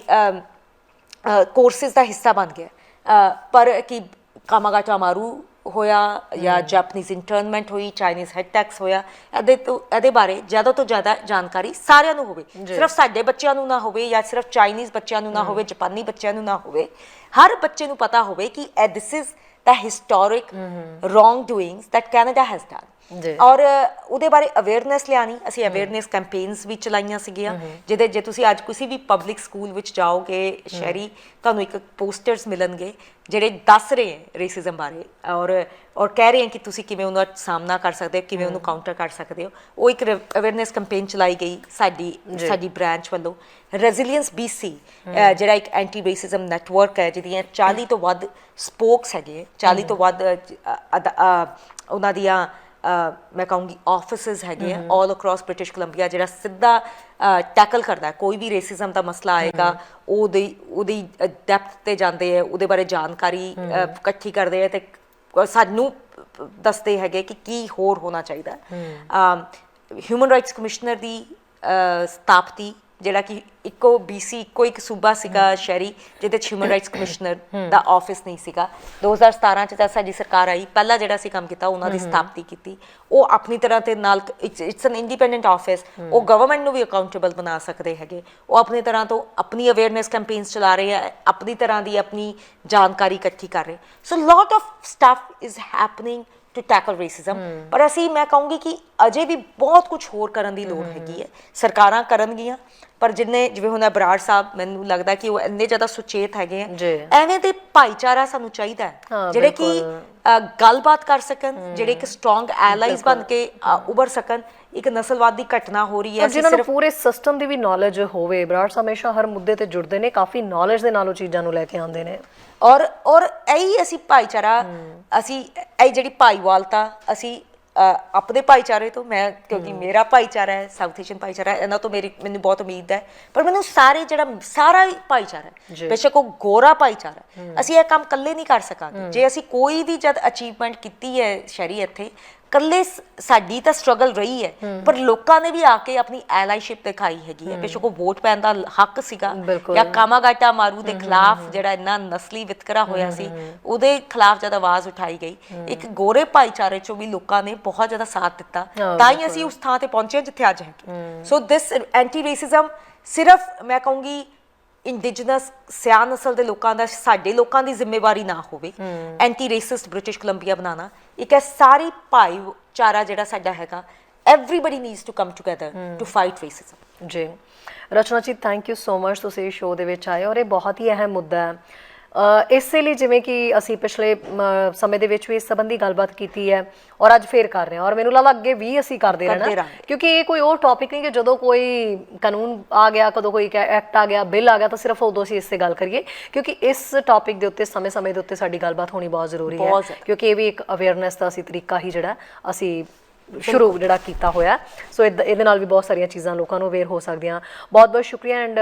ਅਸੀਂ ਇਹੀ ਕਹਾਂਗੇ, ਸਾਡੇ ਵੱਲੋਂ ਗੁੱਡ ਲੱਕ, ਤੁਸੀਂ ਇਸ ਐਕਟ ਨੂੰ ਸ਼ੁਰੂ ਕੀਤਾ ਔਰ ਇੰਨੀ ਕੁ ਕਾਮਯਾਬੀ ਮਿਲੇ ਕਿ ਵਾਕਈ ਜਿਹੜੇ ਲੋਕ ਨੇ ਉਹ ਫ੍ਰੀ ਫੀਲ ਕਰਨ, ਅਤੇ ਇਹ ਜਿਹੜਾ ਡਾਟਾ ਇਕੱਤਰ ਹੋਵੇ ਜਿਹੜਾ ਤੁਹਾਨੂੰ ਮਿਲੇਗਾ, ਜਿਹਦੇ ਥਰੂ ਚੀਜ਼ਾਂ ਰਿਵਿਊ ਹੋਣੀਆਂ, ਔਰ ਇਹਦੇ ਵਿੱਚ ਰਿਵਿਊ ਕਰਕੇ ਫਿਰ ਅੱਗੇ ਜਿਹੜੇ ਸਟੈਪ ਚੁੱਕੇ ਜਾ ਸਕਣ, ਤਾਂ ਹੁਣ ਘਟੇਗਾ ਅਤੇ ਅੱਗੇ ਇਹਨੂੰ ਖਤਮ ਕਰਨ ਦਾ ਵੀ ਜਿਹੜੀ ਹੈ ਉਹ ਵੀ ਸਮਾਂ ਜ਼ਿਆਦਾ ਦੂਰ ਦਿਖਾਈ ਨਹੀਂ ਦੇਗਾ। ਬਿਲਕੁਲ ਸ਼ੈਰੀ, ਔਰ ਤੁਹਾਡਾ ਬਹੁਤ ਜ਼ਿਆਦਾ ਸ਼ੁਕਰੀਆ। ਮੇਰੇ ਜਿੰਨੇ ਵੀ ਮੀਡੀਆ ਸਮਕਾਲੀ ਹੈਗੇ ਔਰ ਮੀਡੀਆ ਪਾਰਟਨਰਸ ਹੈ, ਜਿੱਦਾਂ ਉਹਨਾਂ ਦਾ ਸਹਿਯੋਗ ਮਿਲ ਰਿਹਾ ਹੈਗਾ, ਇਟ ਇਜ਼ ਵੈਰੀ ਇੰਪੋਰਟੈਂਟ। ਔਰ ਅੱਜ ਦੇ, ਕਿਉਂਕਿ ਅਸੀਂ ਪਹਿਲਾਂ ਵੀ ਗੱਲ ਕਰਦੇ ਰਹੇ ਹਾਂ, ਅੱਜ ਕੀਤੀ ਹੈ ਔਰ ਅੱਗੇ ਵੀ ਕਰਾਂਗੇ। ਔਰ ਸਪੈਸ਼ਲੀ ਜਦ ਡੇਟਾ ਐਕਟ ਦੀ ਇੰਪਲੀਮੈਂਟੇਸ਼ਨ ਹੁਣ ਸ਼ੁਰੂ ਹੋ ਜਾਏਗੀ ਸਮਰ ਦੇ ਵਿੱਚ, ਫਾਲ ਦੇ ਵਿੱਚ, ਜਦੋਂ ਮੈਂ BC ਸਟੈਟਸ ਦੀ ਗੱਲ ਕੀਤੀ, ਜਿਹੜਾ ਸਰਵੇ ਲੋਕਾਂ ਦੇ ਘਰਾਂ ਤੱਕ ਜਾਏਗਾ, ਅਸੀਂ ਫਿਰ ਤੁਹਾਡੇ ਕੋਲ ਆਵਾਂਗੇ ਤੁਹਾਡੀ ਸਹਿਯੋਗ ਲੈਣ ਲਈ, ਕਿ ਤਾਂ ਕਿ ਵੱਧ ਤੋਂ ਵੱਧ ਲੋਕੀ ਉਹ ਸਾਨੂੰ ਜਾਣਕਾਰੀ ਦੇਣ, ਜਿਹਦੇ ਉੱਤੇ ਇਹ ਪਾਲਿਸੀ ਵਰਕ ਜਿਹੜਾ ਇੱਕ ਚੇਂਜ ਲਿਆਏਗਾ, ਜਿਹੜਾ ਗਵਰਨਮੈਂਟ ਸਰਵਿਸਿਜ਼ ਵਿੱਚ, ਉਹਦੇ ਤੇ ਕੰਮ ਸ਼ੁਰੂ ਹੋ ਸਕੇ। ਜੀ ਬਿਲਕੁਲ, ਥੈਂਕ ਯੂ ਸੋ ਮਚ ਰਚਨਾ ਜੀ। ਸ਼ੁਕਰੀਆ ਜੀ। ਸੋ ਰਚਨਾ ਜੀ ਨਾਲ ਗੱਲਬਾਤ ਕੀਤੀ, ਔਰ ਪਹਿਲਾਂ ਵੀ ਹਾਲਾਂਕਿ ਇਸ ਟੌਪਿਕ ਦੇ ਉੱਤੇ ਅਸੀਂ ਗੱਲਬਾਤ ਕਰਦੇ ਰਹੇ ਹਾਂ। ਸੋ ਉਮੀਦ ਹੈ ਕਿ ਇਹ ਜਿਹੜਾ ਡਾਟਾ ਜਿਹੜਾ ਕਾਨੂੰਨ ਬਣ ਚੁੱਕਿਆ ਇਕੱਠਾ ਕਰਨ ਦਾ, ਅਤੇ ਹੁਣ ਇਹਦੇ ਵਿੱਚ ਕਾਫੀ ਸਾਰੀਆਂ ਚੀਜ਼ਾਂ ਕਲੀਅਰ ਹੋ ਸਕਣ, ਅਤੇ ਉਹ ਲੋਕ ਜਿਹੜੇ ਕਿ ਇਹਨਾਂ ਪ੍ਰੋਗਰਾਮਾਂ ਤੋਂ, ਇਹਨਾਂ ਸੇਵਾਵਾਂ ਤੋਂ ਆਪਣੇ ਆਪ ਨੂੰ ਬੜਾ ਦੂਰ ਮਹਿਸੂਸ ਕਰਦੇ ਸੀਗੇ, ਉਹ ਹੁਣ ਐਟਲੀਸਟ ਇਸ ਸਿਸਟਮ ਦੇ ਕਲੋਜ਼ ਆ ਕੇ ਆਪਣੀਆਂ ਖੁੱਲ੍ਹ ਕੇ ਚੀਜ਼ਾਂ ਬਾਰੇ ਦੱਸ ਸਕਣ, ਆਪਣੀ ਪਹਿਚਾਣ ਦੱਸ ਸਕਣ, ਅਤੇ ਜੋ ਵੀ ਜਿਹੜੀ ਵੀ ਕਮਿਊਨਿਟੀ ਨਾਲ ਨਸਲੀ ਹਮਲੇ, ਨਸਲੀ ਟਿੱਪਣੀਆਂ, ਇਹ ਭੇਦਭਾਵ ਜੋ ਹੋ ਰਿਹਾ, ਉਸ ਨੂੰ ਐਟਲੀਸਟ ਖਤਮ ਕਰਨ ਦੀ ਰਾਹ ਦੇ ਉੱਤੇ ਅਸੀਂ ਸਾਰੇ ਤੁਰ ਸਕੀਏ। ਇਜਾਜ਼ਤ ਚਾਹੁੰਦੇ ਹਾਂ, ਕੱਲ ਫਿਰ ਮਿਲਦੇ ਹਾਂ ਦ ਮਾਰਨਿੰਗ ਸ਼ੋਅ ਦੇ ਵਿੱਚ। ਤੁਹਾਡਾ ਦਿਨ ਸ਼ੁਭ ਰਹੇ। ਸਾਡਾ ਹਰ ਇੱਕ ਪ੍ਰੋਗਰਾਮ ਵੇਖਣ ਤੇ ਸਾਡੇ ਨਾਲ ਜੁੜਨ ਲਈ ਸਬਸਕ੍ਰਾਈਬ ਕਰੋ ਚੈਨਲ ਪੰਜਾਬੀ, ਤੇ ਨੋਟੀਫਿਕੇਸ਼ਨ ਲਈ ਬੈਲ ਆਈਕਨ ਵਾਲੇ ਬਟਨ ਤੇ ਕਲਿੱਕ ਕਰੋ।